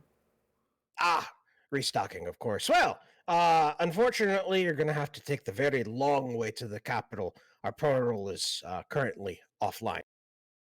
Huh? You mean the portal, the magic portal to get there immediately? Yes, this city, like many other large cities, has a semi-permanent, not teleportation circle, but Stargate that allows goods to move without having to go across the land. Unfortunately, for some inexplicable reason, it does not appear to be working at the moment. Otherwise, you could have just taken a quick little jaunt right through there and popped on down. Vice Okay, rolls where over the in her Jaffa? sleep. Where the Jaffa? That Jaffa way I can Creek. complain. Yes! Excuse, how much do you know about what they're doing to fix the portal? Well, we've sent word to the south to the capital in order to get some great mages, because we dwarves have very little in the way of magic users, you understand. So at this point, we're waiting to hear back, hopefully sometime soon. Do you know anything about a dwarven mage and a gnome assistant? Dwarven mage, you say? Dwarven mage with a gnome assistant. Yeah, hi, everybody knows about them. Crazy. Called it. Strange folk. Keep to themselves very much. They seem to be very interested in old devices, powerful ancient devices, but I hate to break it to you, but they haven't been seen around here in many a year. Many a year. Oh, is that so? Do you can map show me where they live possibly? She's half asleep. She's just like mumbling from under a hood. Well, I mean, their house has been long since abandoned, but it might still be up. But I thought you were passing through. I didn't think that you were looking for a dwarven mage. Oh, we just happened to run into him, and I wanted to leave a message on. Oh, okay. Well, yeah, let me mark it on your map as an MMO style type of a thing. So, unfortunately, it is in the Undercity. That is the dwarven proper part of the city. So, outsiders have to have permission to get below the surface. Listen that here, makes buddy. sense. We're traveling Uh-oh. with a deity of fire. You might want to let her, because if you don't, it's going to Oh. get ugly. And believe me, we don't want to deal with that. Is I that really what don't you're wanna going to deal go with ahead and that. say? Oh, Yes, out of because I'm trying to appeal with them. I'm trying to appeal to them. Be That's like, appealing? please help. Threatening? Yes. Yeah, that's not threatening. I'm just warning. It's I mean, like it's a dwarf. Yeah. out of No, it's- character. Literally, that's it's just warning. like, that's like you better listen because we got the deity of fire, and he points to a half sleeping tiefling who's just mumbling incoherent questions about magic dwarves and gnomes. And that's what I'm saying. It's like, look, she just burned everything we just encountered. Please, for the love of God, let us go. I'm not a danger. Bullshit. I'm sorry. No, you are. You're not helping. The dwarf looks at you and actually slides on off of his stool, very carefully putting away his whittling dagger, and puts down the thing that he was whittling, which looks to be a very teeny tiny yet intricate dragon. And there be only one god we care much about here. Moradin, the All-Father, the forger of the world. I'm not saying the other gods don't exist, but there's only one god of fire, and that is Moradin, he who forges from volcanoes. That's fine. I'm not here to impede on anybody. I like Morden. He looks at you for a couple of seconds, and then looks at your cart and the bound guy in the back. Justice, eh? Move along. Move along. Thank Any you, gestures sir. for you to head on into the city? Hey, it worked, didn't it? As crazy Sorta. as it was, it worked. Time for more nap.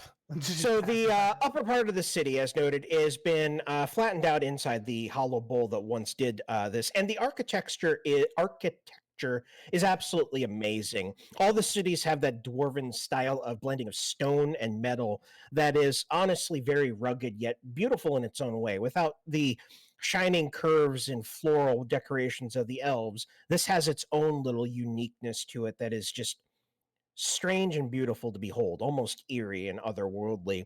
Many of the buildings, though, are not of dwarven construction, as noted. Other people have shown on up and built their own little city within the city here. So there is a central trade area that is not central to the caldera. We'll get to that in a little bit.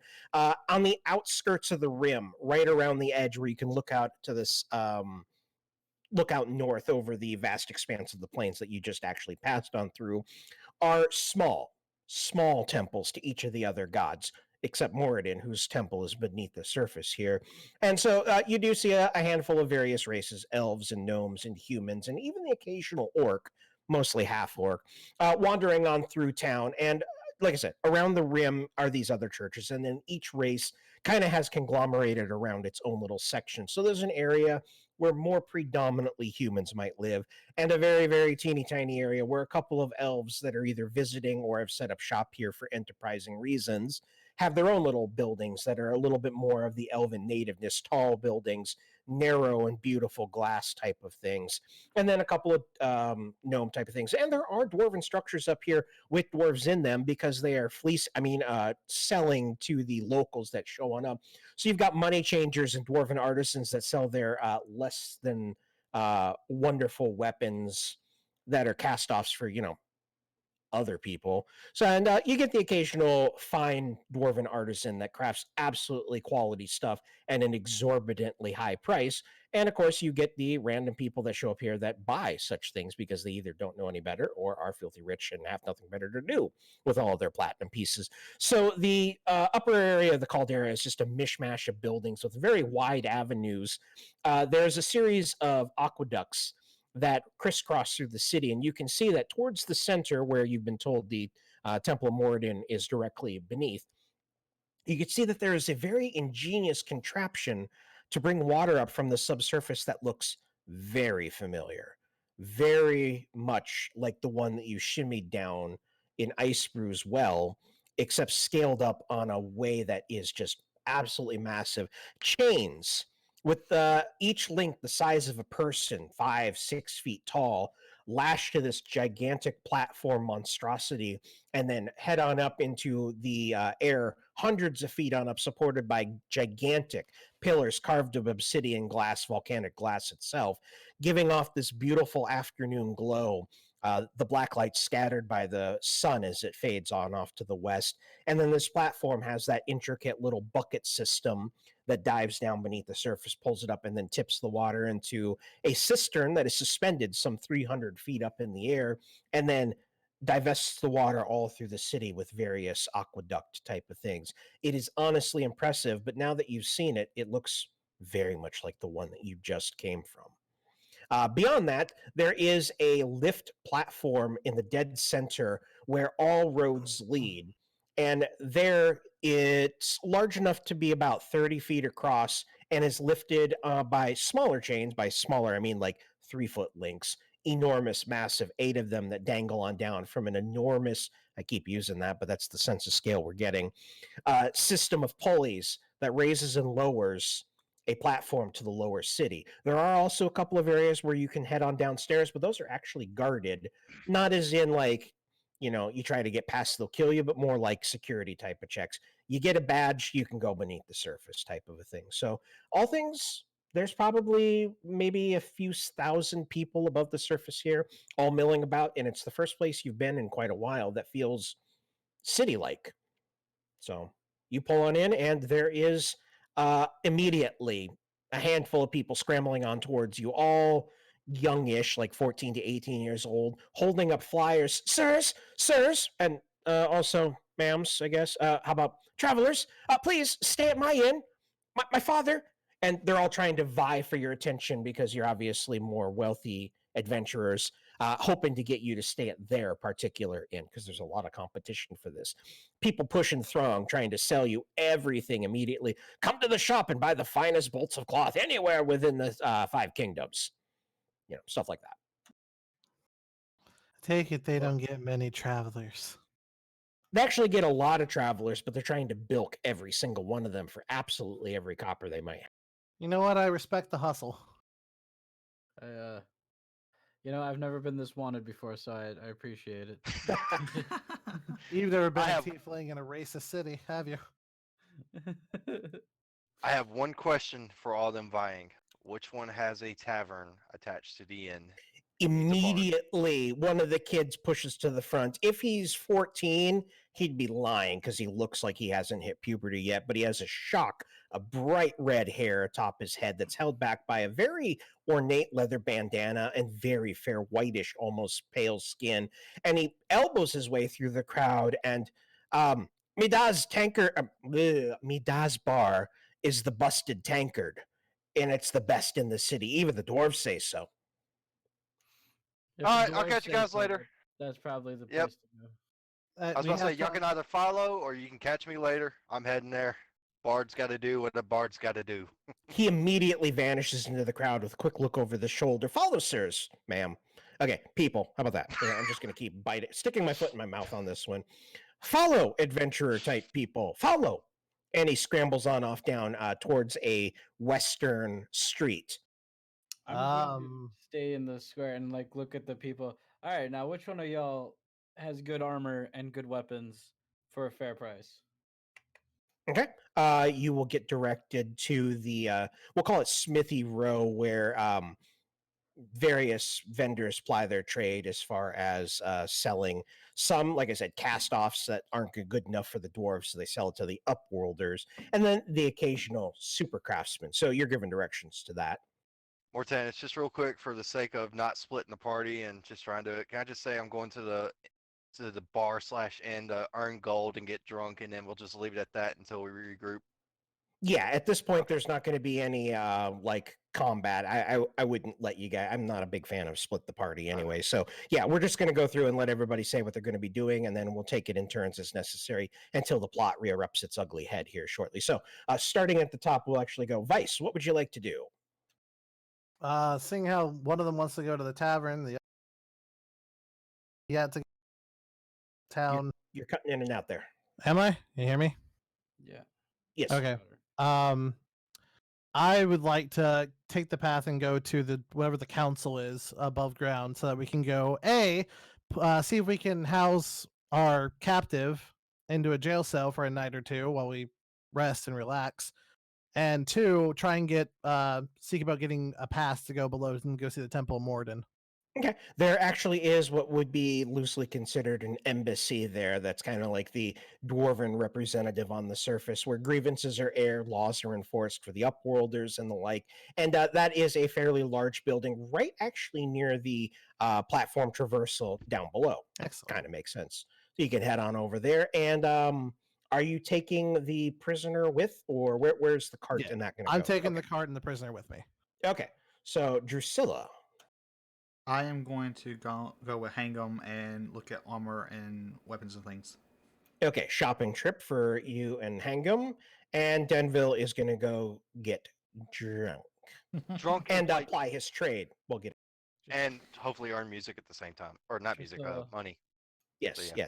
yes. You're going to tell the tale of the spider stomp and Make sure that the dwarves understand exactly what we just saved you from, like, army of spiders. Technically, 4 could be an army. And let's not forget the yeeting of a wizard into another creature. That will be Yes. told. And The yeet of the wizard. and as you start walking away, I turn like you say, "Don't call Vice a god. We want to stay here for a little while." I make no promises, Lassie. Hey Drusilla, I have one thing to say to you before we go shopping. Yes. Shopping trip. Okay, I'm done. Sorry. I'm done. I did not Just expect kill my that. character off.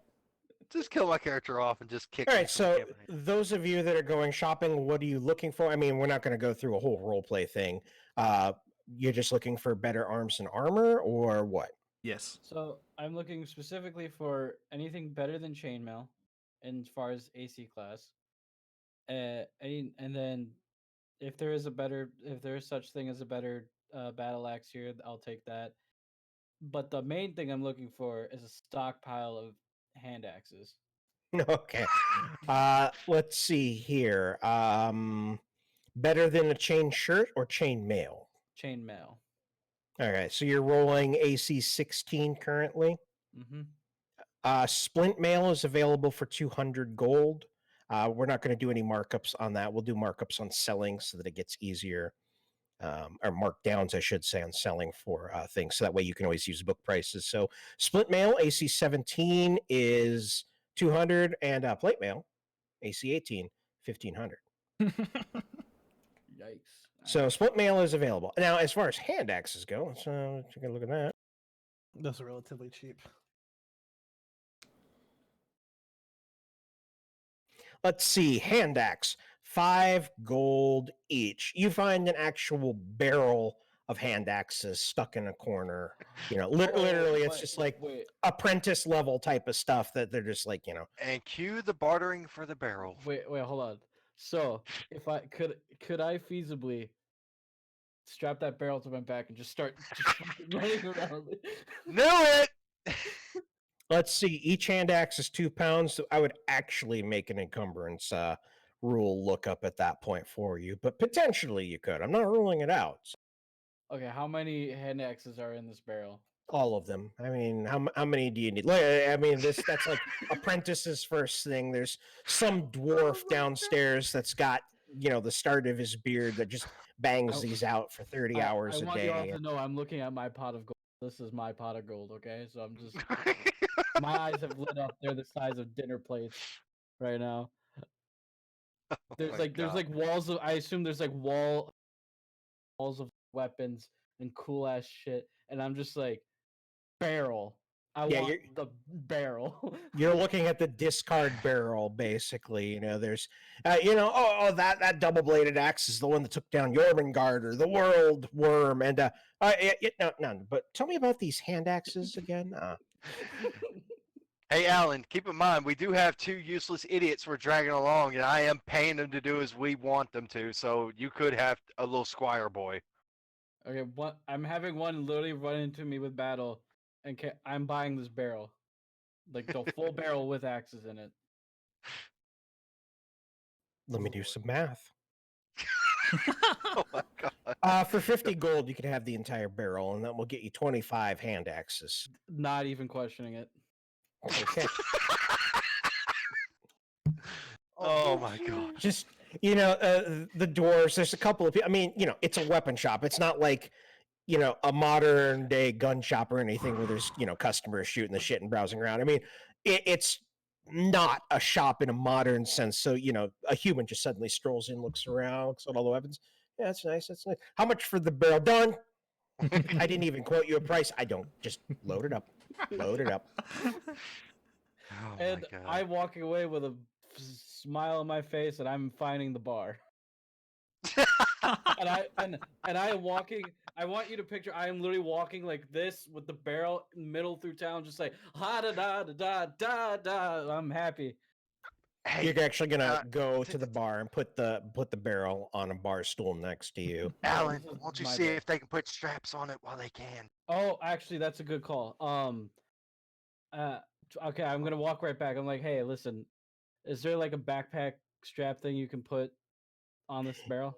You know what? For the 50 gold you spent, he will grab some leather scraps from something else, his own apron that he uses at the forge if necessary, cut it up, strap it on through, twist on a buckle, rivet it into place, and so you've got a little like emergency chest type of piece so that you can fasten it or just rip it open in the center and the whole barrel pops off for you. How about that? Awesome. All right, I am a happy camper. I have my backpack barrel of hand axes. I am ready. I can Okay. imagine that at some point you're going to be looking for a magical. Yeah, for those of you that have played like D&D forever, there's like various. Like, there's a spoon that every time you dip it into a bowl, you pull it out, it comes out with gruel. There's the decanter of endless water. Every time you tip it over, out pours water. You're going to be looking for like the gloves of infinite hand axes, where you just make a gesture, hand axe pops into hand. Just throw, hand axe, throw, hand axe, throw. And No. if you can't find one, you're going to commission the greatest wizard in the world to create that. Mortanus, no, there's already something in D&D for that. The bag of holding. Yeah, but he'd have to actually reach into that. I'm talking about No, like a glove that he just spawning it. just there actually is a glove of holding where you can store one item into it and as a quick action make it appear, but that just stores an existing one. He wants something that'll craft them. That's excessive, but there is a magical item or there's a magical chain that lets you recall things throw. Okay, that's like true. Thor's hammer, or like in God of War, how he can recall his axe. You literally just. But that's just a single axe. I mean, Wow. just one. I just want to point out that in my inventory now, it's literally called barrel of hand axes.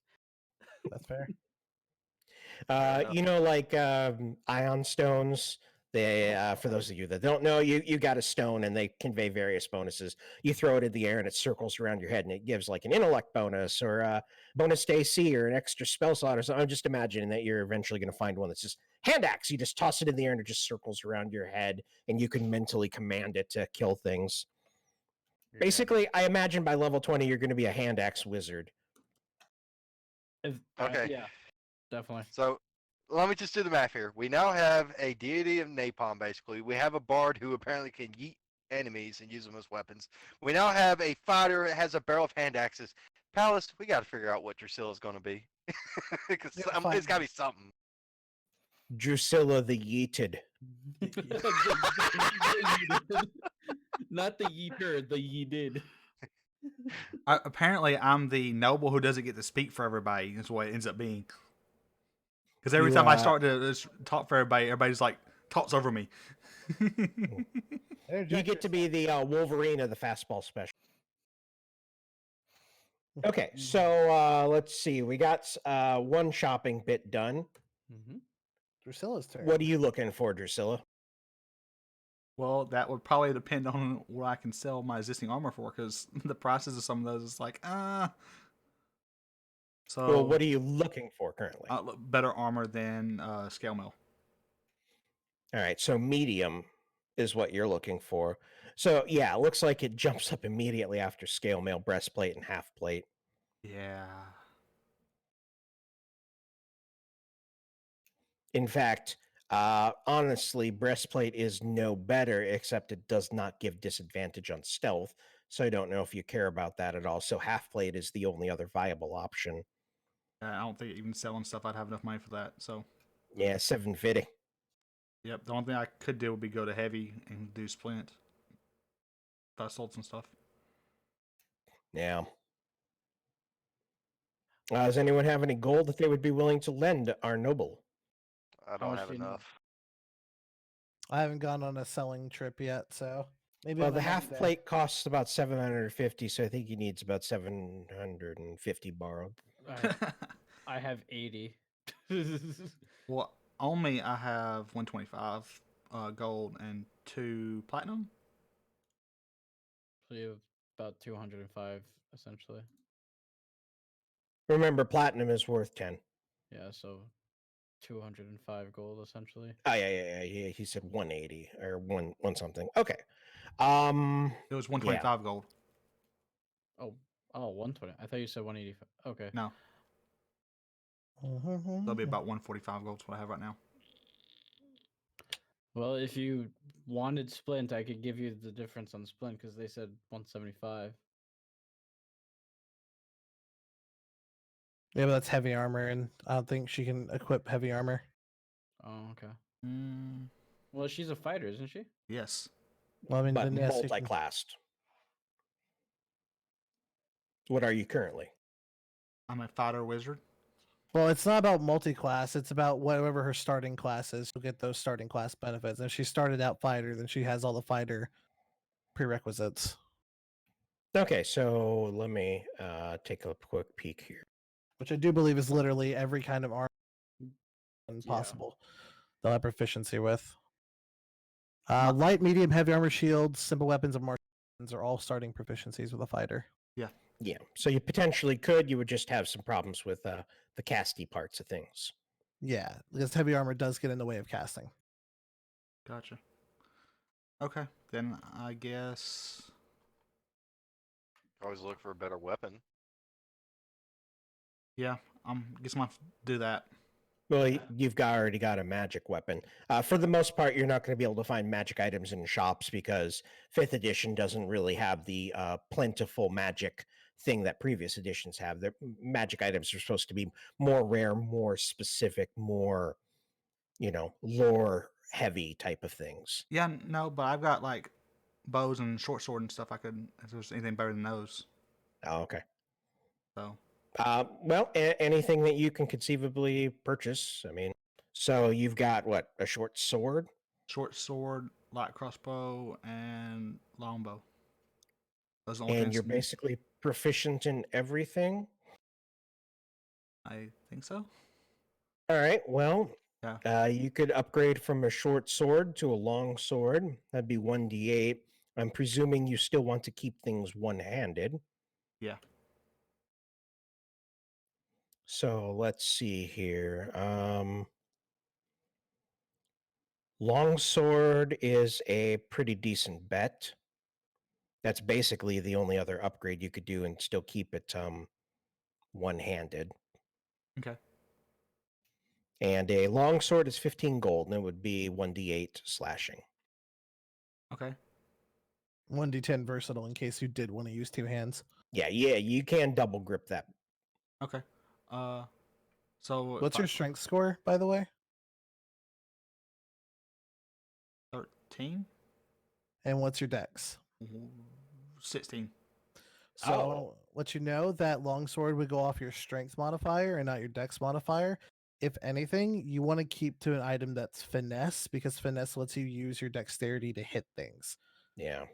Okay. So let's see here. That would limit you to rapier would allow you to use your dex bonus and get 1d8. It would be piercing instead of slashing, but fundamentally, there's very little cases where that's going to matter in this.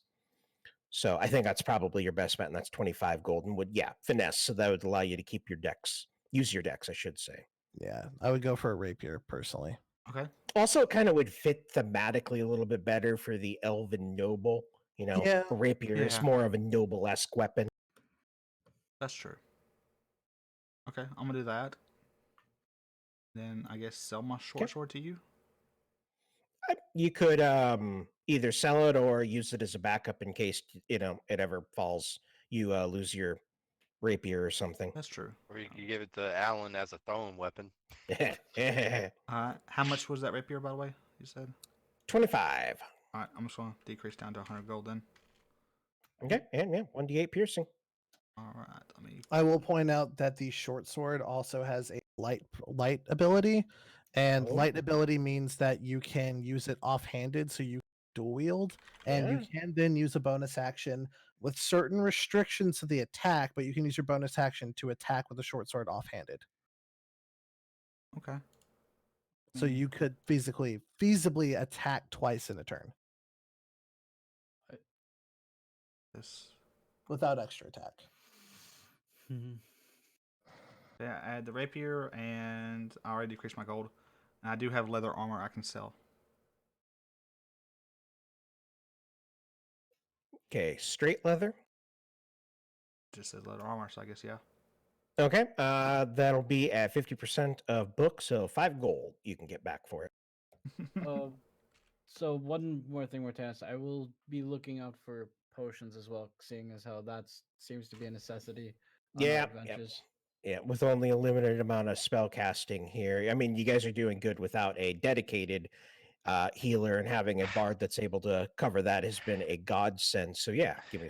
Hang on, you say without a dedicated healer, but at this point, I think I've been turned to dedicated. Well, kinda. That's basically But true. we don't have like an actual like clerk or something Oh, like yeah. on those Yeah. lines. Bards are one of the best healing classes aside from Druid. Yep. That's fair. And I'm the same way. I'm gonna look for that as well. So yeah, it's always good to have a way to be able to heal yourself. Considering I've been down the most, I don't want to talk about it. To be fair, hang on. To be fair, we all have been pretty well equally downed. Especially considering the fact that Vice was down by insta hit in the dungeon a few weeks back. Remember? True. I'm a glass cannon. So each potion of healing is 50 gold. Keep that in mind. Yeah, they aren't cheap. Ooh. Hey, here's an idea. Why don't you guys wait to see if I make any gold at the tavern? I'm gonna do that. I don't think you're going to make 50 gold though. So What? Come on! A drunk bard's an entertaining bard. Who would not pay to see that? potentially, but no one's throwing gold onto the stage. That's a week's worth of Well. wages for an average laborer. Could I? Okay, I'm still buying one. I'm down to 30 gold, and I'm still buying one just to be safe. Okay, no problem. I assume it's just like a 1d10 or what is what? It's that same as it was before. 2d4 plus 2, I believe. 2d2. Okay, 2d4 plus 2. Okay.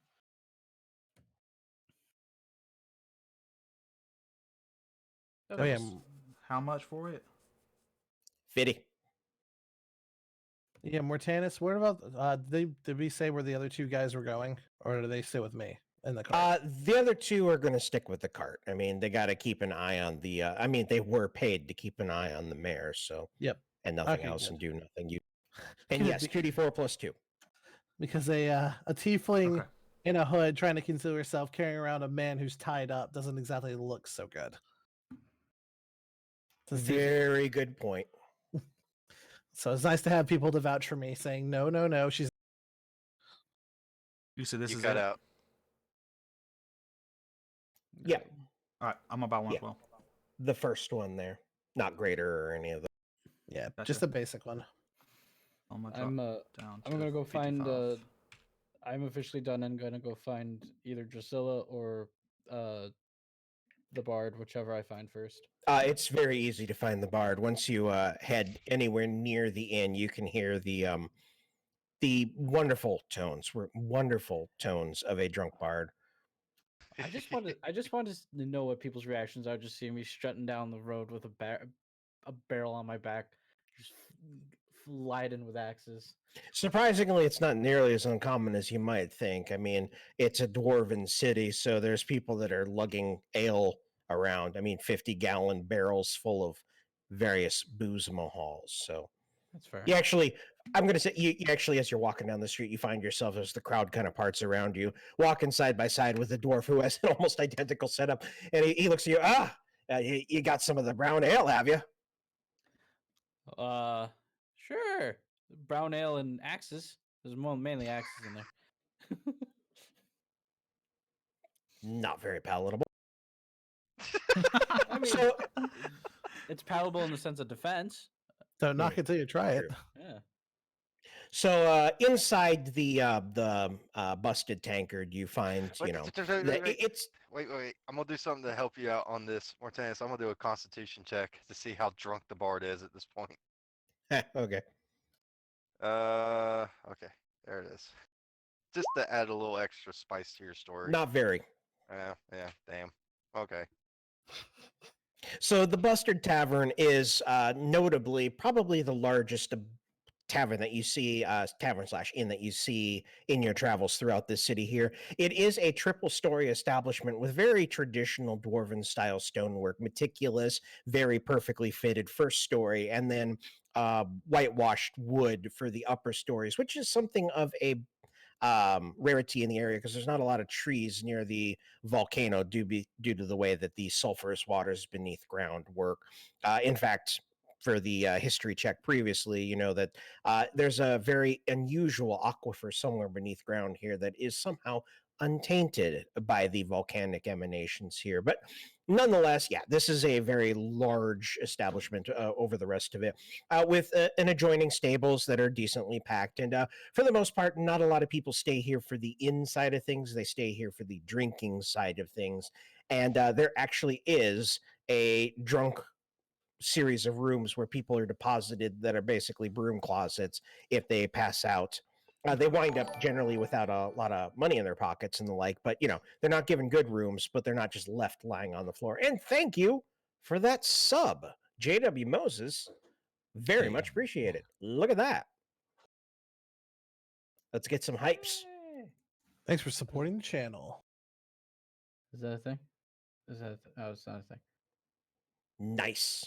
So yeah, it doesn't stand out too terribly much because a lot of the other buildings in the area are decently large, though the ones adjoining are other competing type of inns. They don't have quite the level of grandeur, quite the level of scale that this one particularly does. And yeah, as you wander on in, you can hear the bard, I don't know, plucking. What do you play? I was gonna say drums originally, but at this point, let's just say any stringed instrument. I'll leave it to DM's choice. Okay, you hear a very drunk rendition of Stairway to Heaven. I'd see I found my bard. There is a moderate amount of crowd. I mean, the innkeeper has agreed to waive a room fee for the night, top floor, good room, for his playing, and he gets to keep any tips that are thrown up onto stage. And yeah, it looks like the people are fairly ecstatic to have some sort of a form of live music. So they're throwing silver at best, no gold. I'll take it. Copper, a little bit of silver. You know, various. You are offered very many free drinks between each set. So why don't you give me another Constitution save at this point? This will be your second one for the night. Yeah, there you go, buddy. We getting there. Unfortunately, or depending on how you want to look at it, fortunately for you, a random dwarf wanders on up and, oh, let me buy you a pint, and slaps down something that you vaguely understood as you're coming through your drunkenness as called dragon piss, and it tastes like you would imagine dragon's piss probably would. And then, honestly, after that, everything is just perfectly clear. It's almost as if your buzz has completely gone away and you're entirely rock sober. And so you get up on stage to perform the absolute best that you have ever done. For those of you that are walking in, you see that the bard is actually standing on stage, just drooling and vaguely strumming on the guitar occasionally.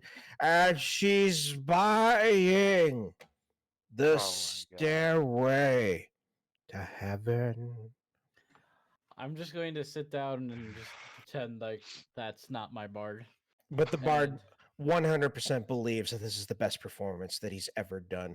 Years of practice have come to the culmination of this moment. Wait, a 7 makes things that bad? Yeah, you failed on drinking the, it's like 151, and you drank a pint of it. This is the good stuff. Not a shot, a pint of it. Anyway, here's Wonderwall. Exactly. I mean, dwarves get advantage on poison saving throws for their con check. You don't. And a 7 after drinking a pint of 151 on top of all the other drinks you've been bought. Yeah. In fact, your blood alcohol content is 1. Oh my god. You have transcended blood. You are pure alcohol. You are an alcohol elemental. Ooh, alcohol at 151. Does that mean that he will burn easier? Very much so. No! God! Hey, you could be the Human Torch. Just on both sides. The new Bardak.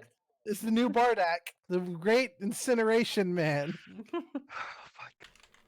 All right, so let's see. Vice, you did head on over to the, we'll call it an embassy, but, you know, basically it's above ground relations for that sort of a thing. The building itself is fairly nice, and out of most all of the buildings that you've seen here, even some of the elven ones and built by the other races, this is the only one that isn't right angles. It's actually a curved thing. And just beyond, you can see the great platform that lowers itself down into the depths for, dwarves and all the cool people. And then beyond that, the enormous, strange water working system that I described previously. And there's a decent amount of people lining on up to get in there because dwarves are nothing if not meticulous for governance. So they've got to issue all sorts of paperwork for people to do trade, build buildings, do basically anything. Dwarves really like their red tape.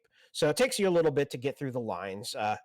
Standing there with two guards, one wagon horse. I left the cart back outside with the prisoner. Oh, okay. And I left one guard out there with him and one guard with. Okay, that works pretty good. So after a little bit while, you managed to get on through, and it's bureaucracy heaven. There's a very long bench, very much like the DMV, with booths behind it. And as you're finally called on in, a fairly, I'm going to actually just say, grotesque-looking dwarven lady standing behind, and it's kind of hilarious because the I don't know what you want to call it, the podiums that they stand at are actually fairly short. So you're like towering, well, not quite towering, but looking down on them. And she looks up at you and, what is the nature of your request?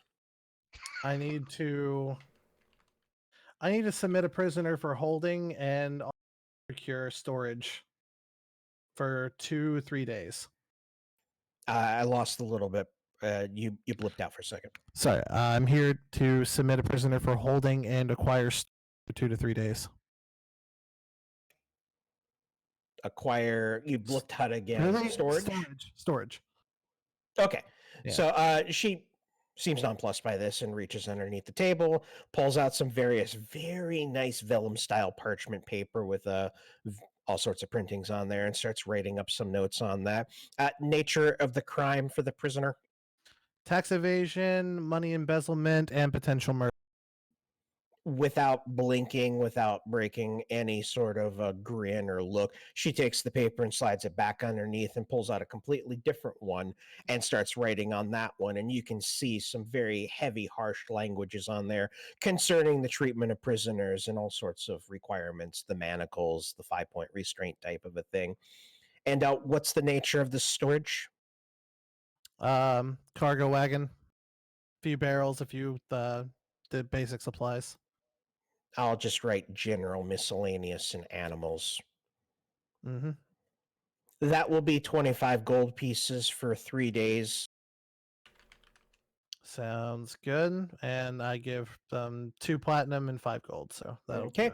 Just whisks it right off the table without even blinking, and then turns the paper on over there, has you do your John Hancock equivalent, and then hands you a secondary form that she scribbles some information on, and one for the prisoner, one for the remainder of your gear, and you can take that to the various places. We don't need to go through the entirety of role-playing that. Yep.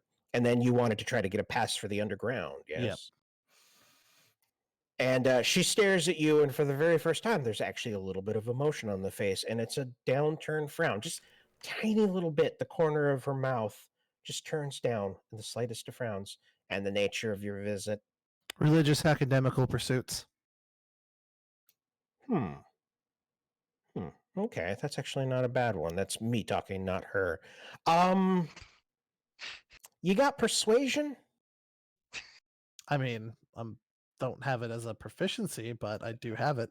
And you do have a tendency towards charisma, so why don't you give me a roll there? Oh!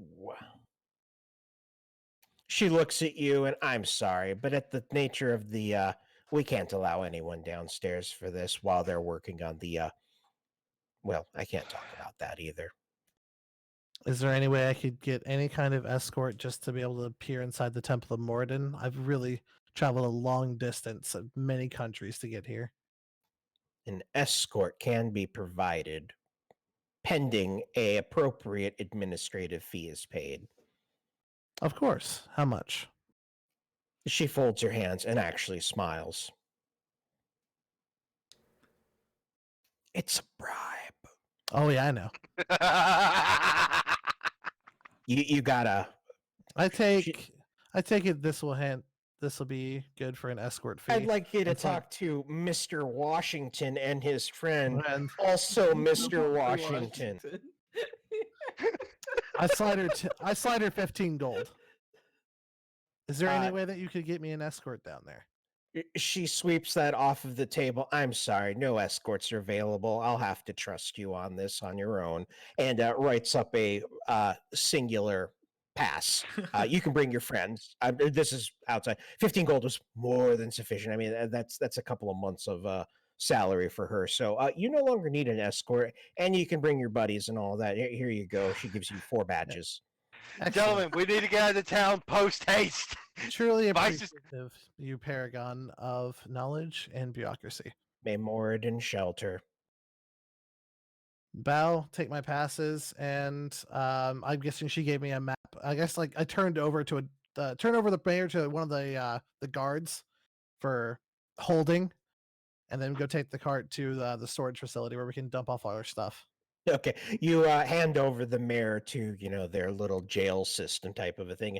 He struggles and yells into his I'm going to say muzzle, but into his gag, and looks entirely livid that you're not even keeping him on your own. You're actually handing him off to an entire. I mean, this is so far beneath the station now, but yeah. So he's interred for at least 3 days. If you have to, if you stay longer than 3 days, you're going to have to pay an additional type of fee. But he is out of your hands and worry for now. The cart and all of that is checked in, so you guys have free rid of the town and whatever you need to do at this point. So. Excellent. I'm not even going to bother going back to the busted tankard and give them the passes yet. I'm just going to go I'm going to go actually give 3 of the passes to the to our little escort guards after we finish offloading the barrels and crates and the wagon. And I'm going to tell them to go to the busted tankard, go meet with the others, tell them I'm going to be at the Temple of Morden, and you can give these to them. Okay. So Drusilla, Mhm. you get back after having purchased your new goods. Anything that you want to do in the interim here while we fast forward?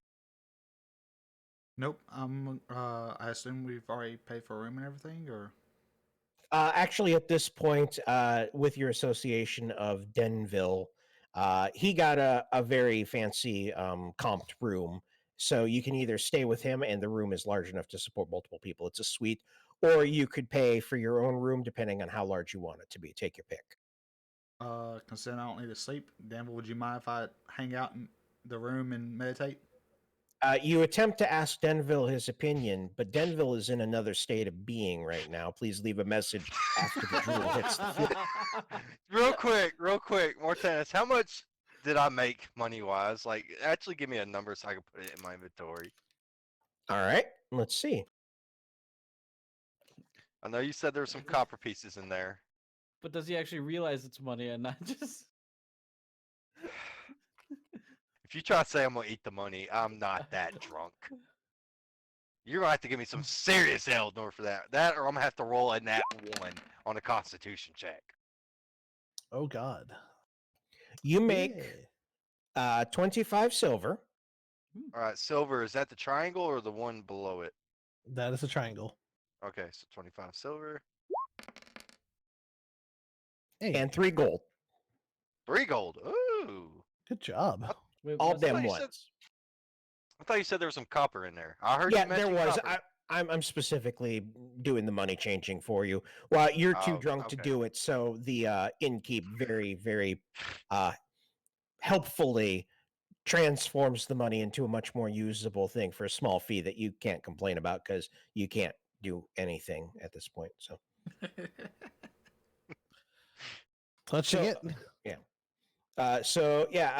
You can, Drusilla, you can take the key on his behalf at this point, Sure. and help him up to the room.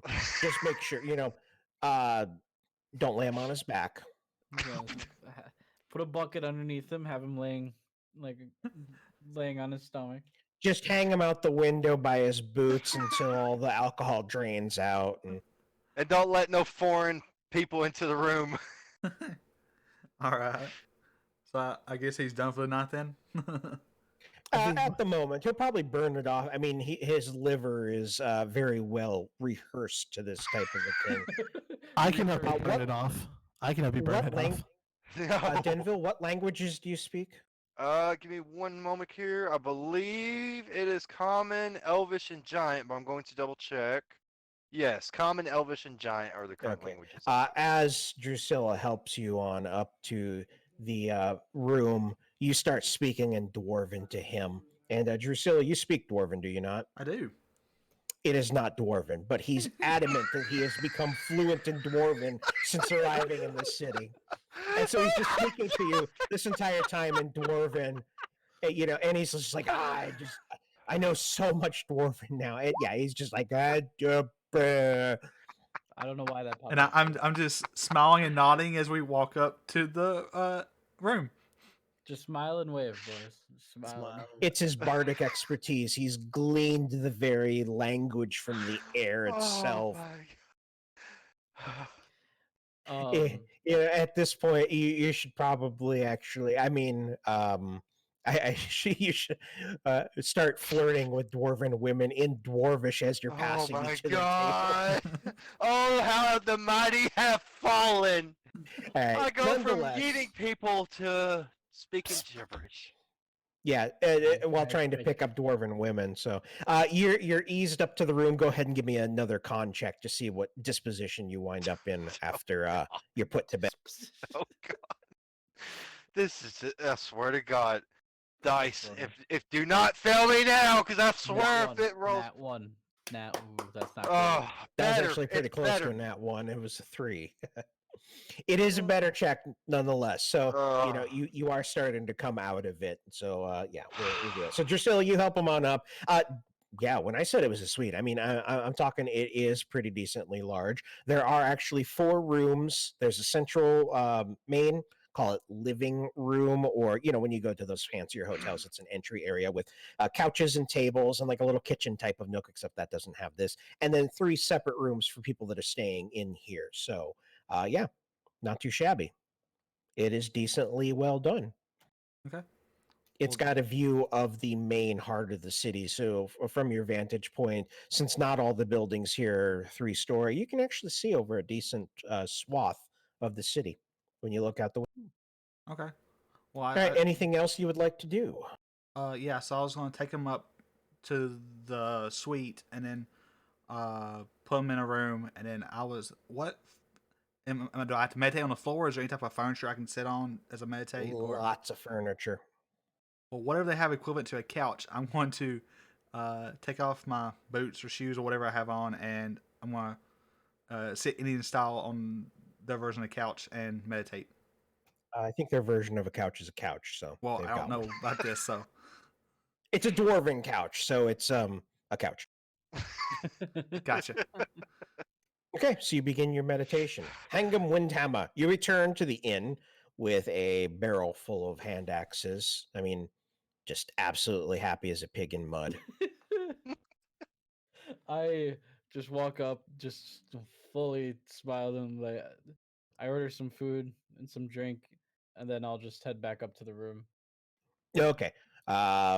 We'll say that you managed to catch Drusilla before he went upstairs. She went upstairs with Denville, so that you're aware that you guys got a room and you managed to get another key off the innkeeper. And yeah, get some nice food. And honestly, it is decent, if a little bit dwarven-esque.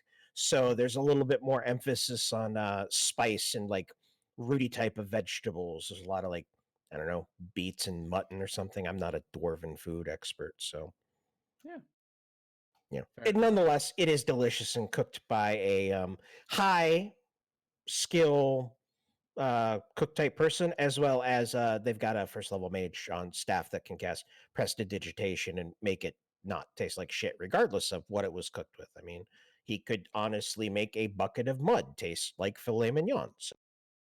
At this point, I'm, like you said, happier than a pig in mud, so I don't care. And I'm just chowing down. And then, yeah, I'll just head to the room and okay. So, Vice, I guess that brings us back to you. Yeah, I want to take down their little pulley system to head down to the lower levels and head to the Temple of Morden. Okay, so for the other three, after like an hour or so, the two guards return. Guards, we keep using that word, but the two folk of Ice Brew that do absolutely nothing return with some badges and some muttered stuff about Pointy Devil Girl going downstairs, which sounds like she's returning to hell. I don't know. Can Wait till we? you guys find out who her father is. Jesus. Wait, your middle name is Raven. Oh no. Not No, no, quite no, that no. bad. Not quite that bad, but maybe considered worse. Ah, okay. Hortense, can we translate for the drunken bard? Yes, I mean, you're starting to sober up a little bit. Now you're only entirely drunk rather than almost dead. So, you, I like how you- that's a step up. yeah, you've ascended to a new level called flat out drunk now. So, normal drunk. I would love to see what happens when a Constitution throw of 2 lands. Mm. That's like when you like fall back into it, like you thought you were recovering, but you weren't actually recovering. Yeah, you so have to find a mage to cast Greater Dialysis 3 on you at that point. Wow.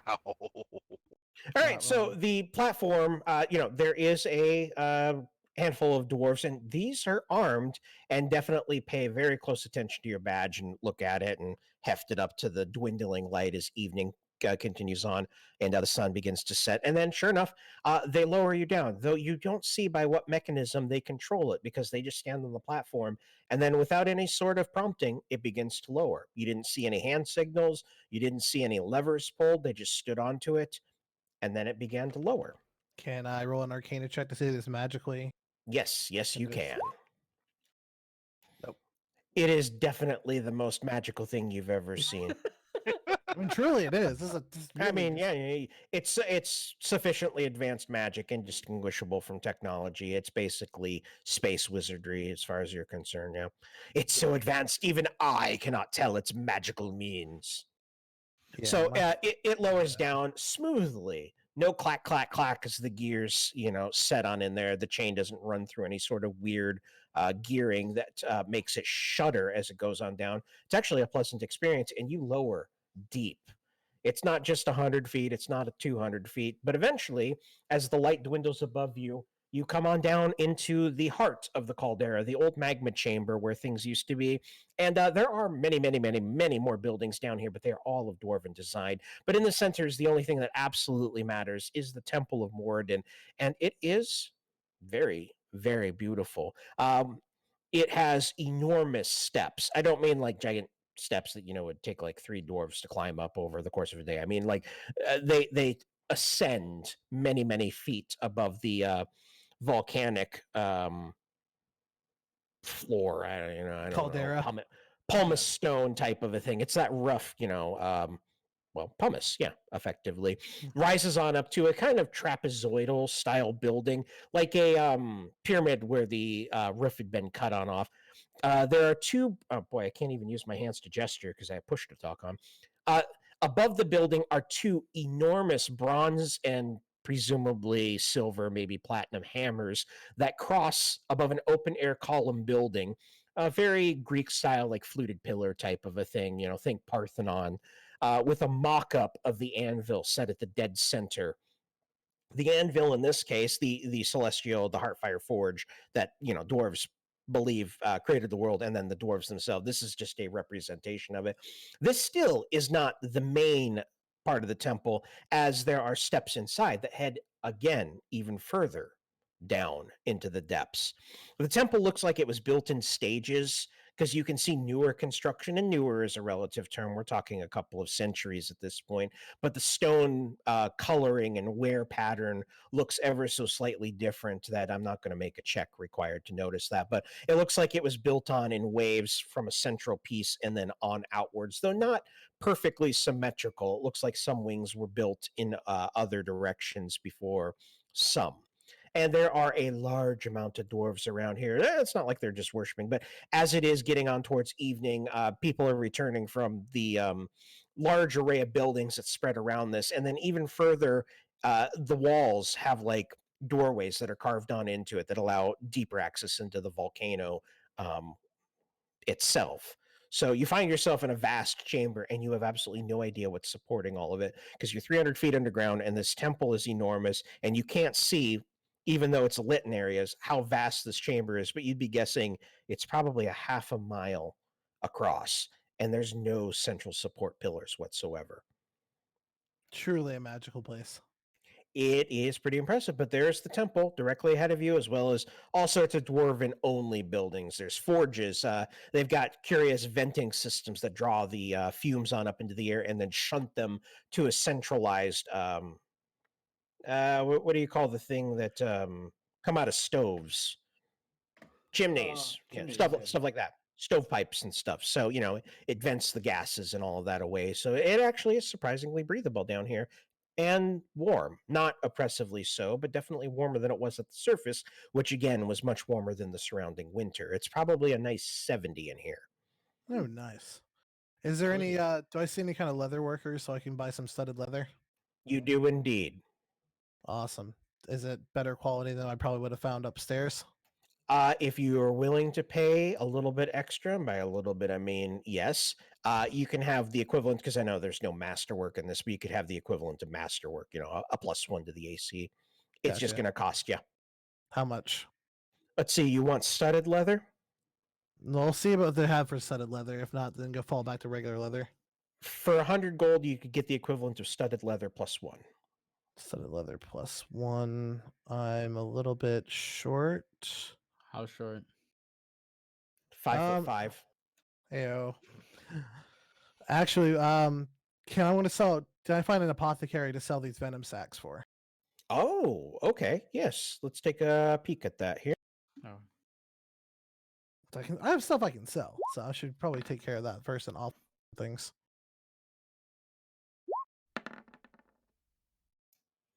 Okay. Not too shabby.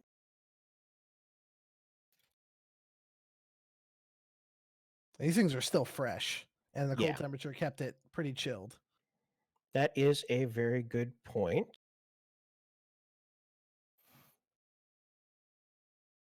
Give me a second to look something up.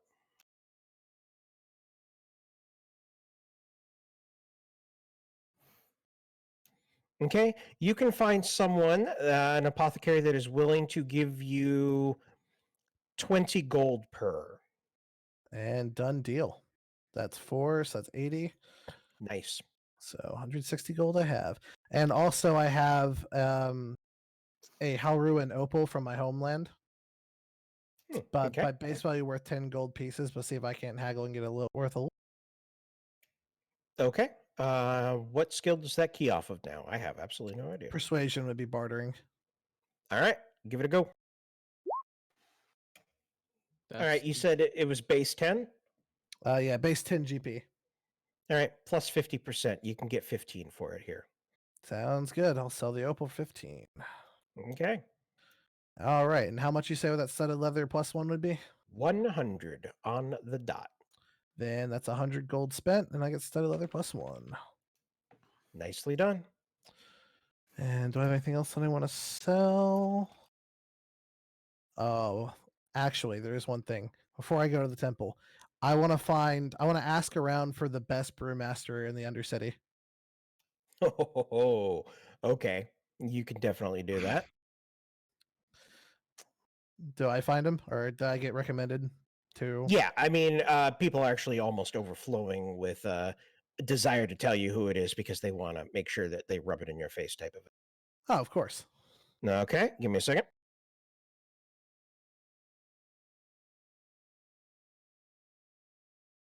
I don't like any of these names. Okay. Yeah, random name generator, because I'm really bad at names. Yeah, Sandor Golden. All right, I want to go to the establishment of Sandor Golden, and you might cut out in the last bit. Golden Brew. Golden Brew, nice. Sandor Golden Brew. Okay. I mean, he's got a very fine establishment. Many copper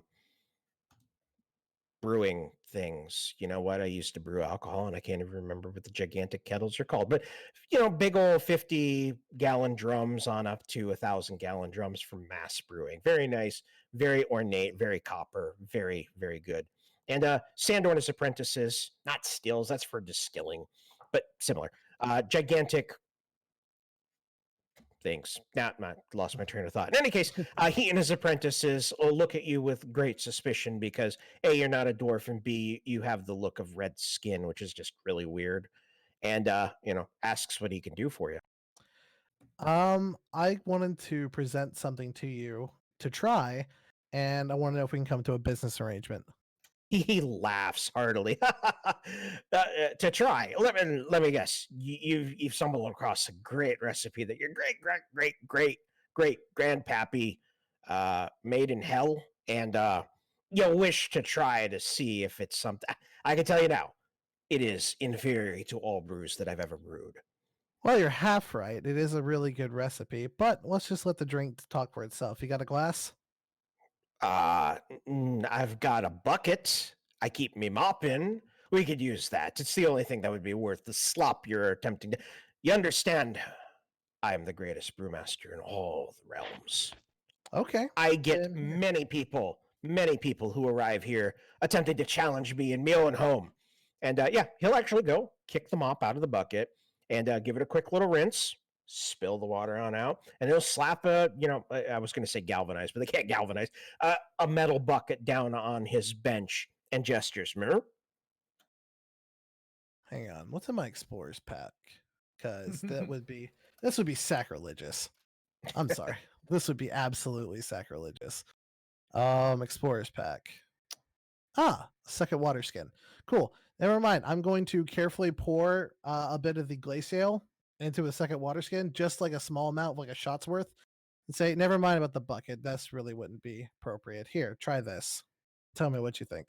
He looks at you skeptically, but takes it, gives it a quick little sniff, and then you notice that he does kind of still a little bit. It obviously doesn't smell like common piss, and he will very carefully, very slowly upend it and just take the tiniest of sips. And then he smiles broadly. Ah, yes, I see. You have met Mr. Master Ice Brew. He's a longtime rival of mine. This, on the other hand, is new. Very new. Very pleasant, in fact. I'm not sure. And give me a second. Damn it, our cover's blown. And he dies. Huh? He's mid-sentence as he just slumps to his knees, topples over sideways, and dies. His apprentices shamble on over. Oh my God, what have you done? You've poisoned the brewmaster? I did nothing. They literally Oh just my God. gesture at the tankard that has dropped to the ground, and then the dead dwarf lying there. I'm going to resuscitate him. I'm going to try and resuscitate him. Okay. Stabilize him. God. What happened? Danzig. What? It He didn't gave kill him- us. It didn't kill the mayor. The mayor was Oh my dwarven. God. What happened? I don't understand. He gave him the poisoned ale that we had for evidence. I didn't want to say nothing, but I was sitting there thinking, no, maybe I'm misthinking it. Maybe I was wrong. I've been sipping on that the whole journey. Oh That is true. I had no reason to believe this would happen. In fact, That is also true, yeah. the dwarven mayor was able to drink and be fine. Yeah, I mean, dwarves do have that innate resistance to things, so yeah, go ahead and I don't know, what do you Oh, want to son your of a medicine? bitch. Oh my God. I just imagining you're just like, I Oh. know CPR, haul off and start boot kicking him in the ribs. Oh my God. Danzig, you're about to go to jail. You're about to go to jail. Oh my good golly. Okay. Yeah, so you attempt to resuscitate him by rubbing some of the same no, this worked earlier. Watch, you grab some moss from your pocket and just cram it into his mouth and force him to chew. And so there's just this dead dwarf lying on his back with moss sticking out of his mouth. Okay, let's dump a healing potion in his mouth, shall we? Okay. Oh my God. Yeah. To bring him back to life. Do you Okay, have go one? ahead. Alright. I did. Go ahead and roll your 2d4 plus 2.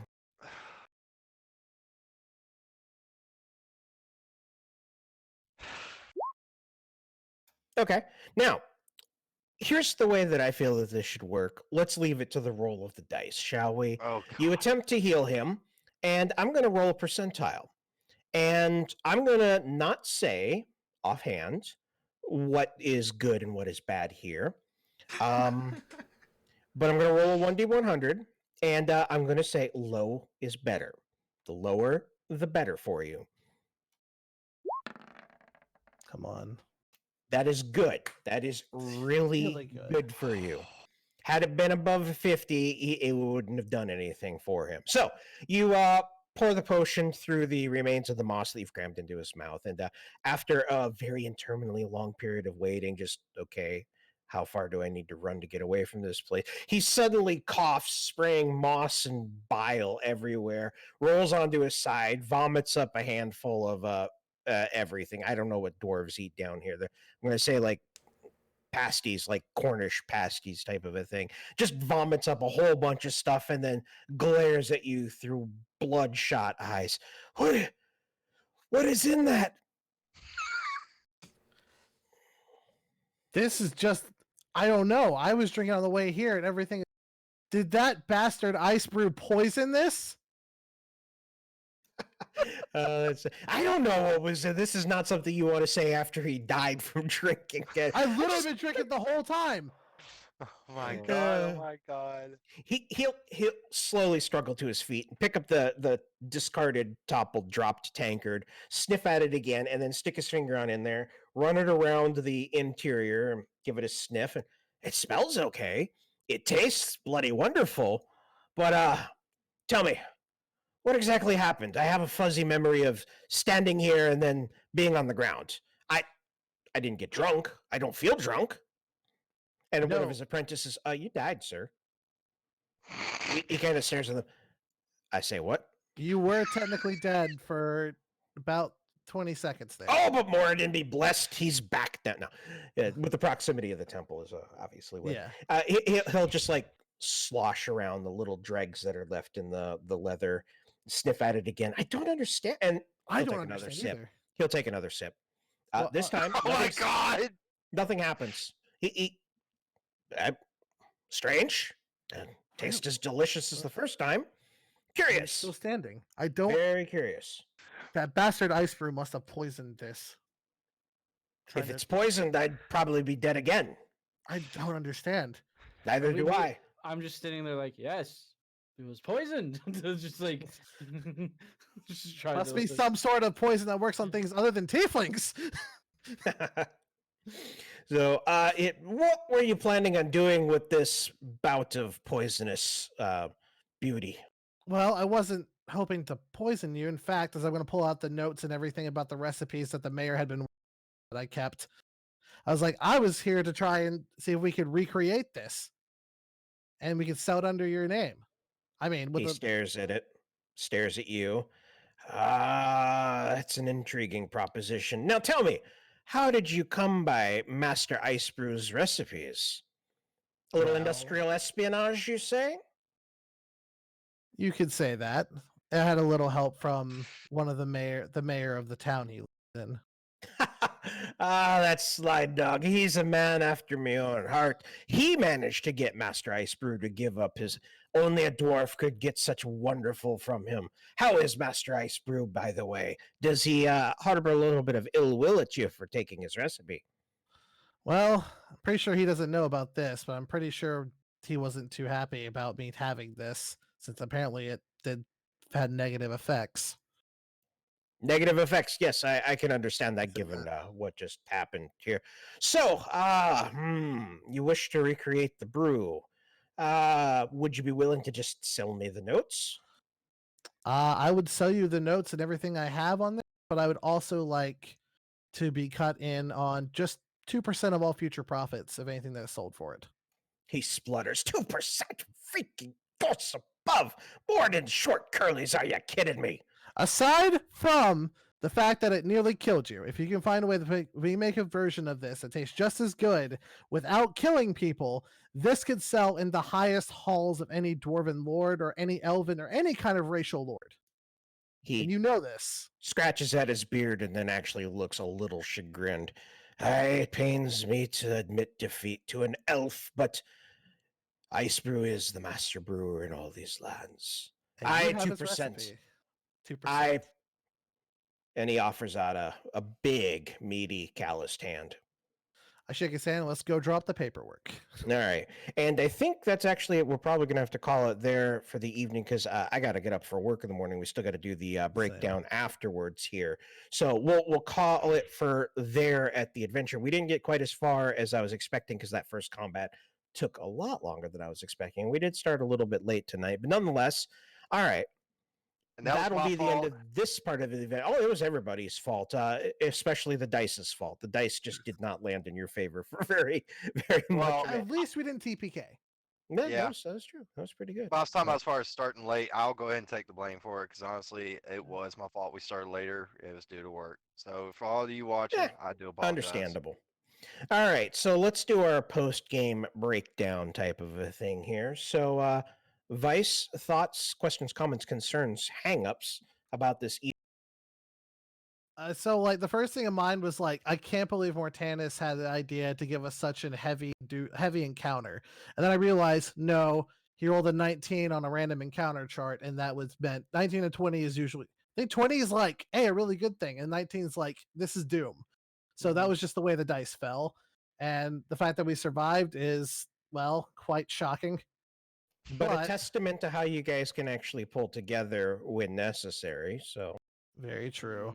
And then pulling me out, I need to figure out how this ice brew thing is working, because I thought I had it all mapped out. I had no effect on me, I had no effect on the mayor. I figured this would be the perfect guy to offload the recipe to and make a quick buck.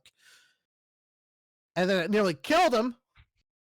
Correction, I mean, it did kill him. Yeah. Well, I mean, good ale can put someone on the stairway to heaven, I guess. Ha.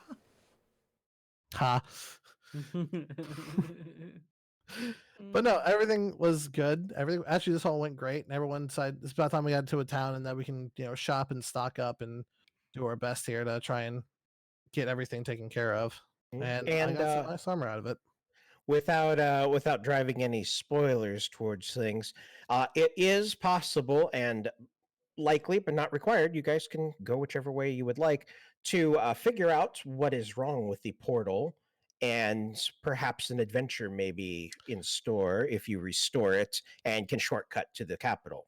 That is what I was thinking, because as soon as you're like portals, I was like, wait, portals and dwarves. And the fact that you said they mentioned sight of that, I was like, oh, here we go. Though they haven't been seen, I feel like they may be returning soon-ish. Maybe that's why I kind of wanted to go leave a note and check them out later. But we might be running into them again. So good way to bring in back the quote-unquote villains. Mm-hmm. We will see. We'll see. All right, Drusilla.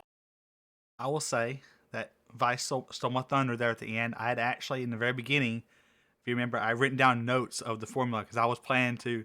That was my end game. How I was going to end the campaign was, I was going to remake this and start my own tavern. Oh my god. Well. Oh man. Yeah, then we had the same idea, because as soon as I was like, that's why I filled the canteen for this. I'm like, I need samples. I have the notes I stole from the mayor. I'm ready to go make a profit off this. Yeah, so I was going to make a profit, but I wasn't letting you get the sample because I thought you were going to use it as evidence. So I wasn't saying anything to that. That's why we got the whole You're not the barrel. only one. Yeah. We got the barrel of evidence, and I've got the canteen for sampling. Gotcha. Okay. Oh boy. Yep. So I'll find new end game ideas now. I'm sure there will be plenty. I'm sure. But it was a lot of fun. It was it was interesting as far as the whole spider thing went. So Yeah. we'll see how it goes next time. Sometimes there's got to be encounters to remind the players that they are not immortal. But you guys did really good, to be fair, because your first handful of rolls were just absolute trash. Oh god, yeah. Yeah. Thank you, Circle to Blasting. Yeah, I mean, to be fair, that was kind of a pivotal change moment. One-shotting a CR3 on its own, more or less, it had like 4 hit points down, was make or break. Had that still stayed there, that would have been another. It did a lot more damage than the other things, but it was actually squishier. The Ettercaps had more hit points, Yeah. but the Phase Spider had more damage dealing, which is Oh, scary yeah. considering that they were able to deal some damage on their own as is. So. And I will say I got scared for a minute there when I had 2 failed saves. Death Oh saves. yeah, just Yeah. a single go on that one, yeah. But and to be fair, the opposite counter did happen, and we had someone roll their nat 20 and pop back up. So, Yeah. But then immediately rolling that one. yeah. Let's look at this. Let's look at the successes I've had, not the failures. That's true. That's true. And speaking of which, Hank and Winhammer, thoughts, concerns, questions, comments. Well, I showed great skill of showing the 2 scale sides of the die. Of speaking of that, nat 20 save me, give me standing, and then the nat 1 to bring me to almost death. Which, so I mean, just how the dice go. But I'm happy as a clam right now because I got a barrel full of axes and I can't wait to turn into a machine gun and just. You're gonna be like Buddy in Elf, but Yeah. instead of snowballs, it's hand axes, just rapid fire. Yeah.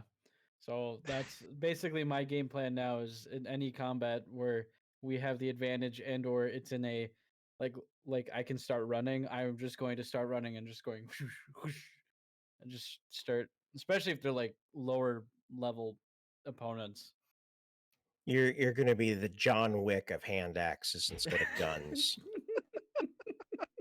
I can't wait. And then I'm going to fight. Oh. Eventually, I'm going to fight a barrel of magic axes that do even more damage, and then get to the gloves that you were talking about, and that'll just be a whole. I'll definitely see my way about at some point when it's advantageous and well earned a throwing hand axe of returning plus something, so you can always just throw it and return it. Yep. All right, Denville. Can I just point out something? For a bard, I've been having to do a lot of unbardish things this campaign. Yeah, there's definitely some heavy lifting going on that's not the normal bardic forte. Oh my god, I burned through almost every spell. No, correction. I did burn through every spell slot for healing, if I remember correctly. If not, at least one that I had left. But hey, at least I got to, by the end of it all, drink and earn some money in the bardic way. So, but one thing I Yes, was going to indeed. point out, Martinez, I'm loving the history aspect you're going into for these locations. That's one thing I don't get from any other campaign, and I'm loving that more than anything. Oh The more man, I descriptive- love doing this sort of thing. The more descriptive, the better for me, because that puts a better image in my head, and I'm enjoying it. That's like half of the fun for me as the DM is weaving together the stories and making sure that everything at least feels somewhat believable as far as background. And one thing that I've never been a fan of and never actually wound up playing is campaigns where basically each adventure is self-contained and the DM starts a adventure with like, okay, so you find yourself in the town of blah blah blah in the northern blah blah. It's like, well, what was my character doing between the last adventure and now? Did we go somewhere? Did I just teleport? I mean, why didn't I get to enjoy the parts that aren't just the adventure? And so I always do the traveling bits, and then everything should fall naturally from that, rather than just telling you find yourself in the Duchy of Buttfuckistan, and I don't like that. Oh my Your god. description of this town is got like a reverse volcanic Midgar from Final Fantasy VII. Like the lower plate instead of the upper plates being the nicer section, it's the lower plates that are sectioned, but it's like a different like tiered section with a big centerpiece, kind of like main line for the temple, and that's just like this is an amazing Yeah, city. kind of is a reverse Midgar, I suppose. Yeah. And the only Yeah. other thing I was going to say about the night is I apologize for my cursing again. That's not been my best night. I mean, we're playing a role-playing game. I mean, it's kind of the way that it works. No, Yeah, if I couldn't curse while playing RPGs, I would probably explode. good point. But all in all, though, Mortanis, loving it. Just Yeah. loving Alright. it. I'd agree with that. Yeah, loving it. But I do have to ask one thing. What the heck happened? I saw you roll a 4, next thing you know, the brewmaster's dead. I gotta know, what was that roll for? Oh, that was his con check. That was Oh my god. Okay, now we know what Yeah. a lower con does. Considering I hit a 7, now he hit a 4. And technically speaking, he should have had advantage on that, but there is a lore-based reason on why the alcohol did not allow for that. The Dwarven Mayor also did not roll advantage on his originally, and you guys aren't dwarves, so you guys don't get advantage against poison. But yeah, so unfortunately, it just went really poorly for him. So what? It's like a one and done kind of. If you're good, you're good for the rest of all the time. Interesting idea. Perhaps so. It's because maybe it's not a direct poison. Ooh. Oh God, I have to deliberate over this for 2 weeks. Speaking of which, I believe we are good for returning in 2 weeks, which would be, according to my handy dandy button, the 29th of March. Is that everything correct? Everybody good for that? Yep. Yep, I got the time Alright. off, so you ain't got to worry about another late start from my end. So, Okay, well then, I hope you all will join us again in 2 weeks when we pick this up with episode 6, I believe, and we will go from there. But don't forget to catch all the various streamers on their own individual channels during the week. And please, if you would like to catch more of this, join the Discord, because we do an awful lot more than just the D&D stuff. We do all sorts of things. There are community nights. There are all sorts of games that are beyond this sort of thing. If you play anything, we've probably got a crew for you. So join the Discord, keep up with all the good stuff and all the cool people. Catch the streams if you're interested, and hopefully we will catch you back in 2 weeks. So As I mentioned, there was the idea earlier of incorporating the audience into affecting our games through potentially channel points, which I like the idea of personally. yeah, we might have to look into that and see if we can't work something out to that effect. Something that's more entertaining than just make it harder, make it easier. Healing or extra creatures. More like spend points. Next roll is disadvantage or advantage or something along those lines. So Oh, we yeah. will see.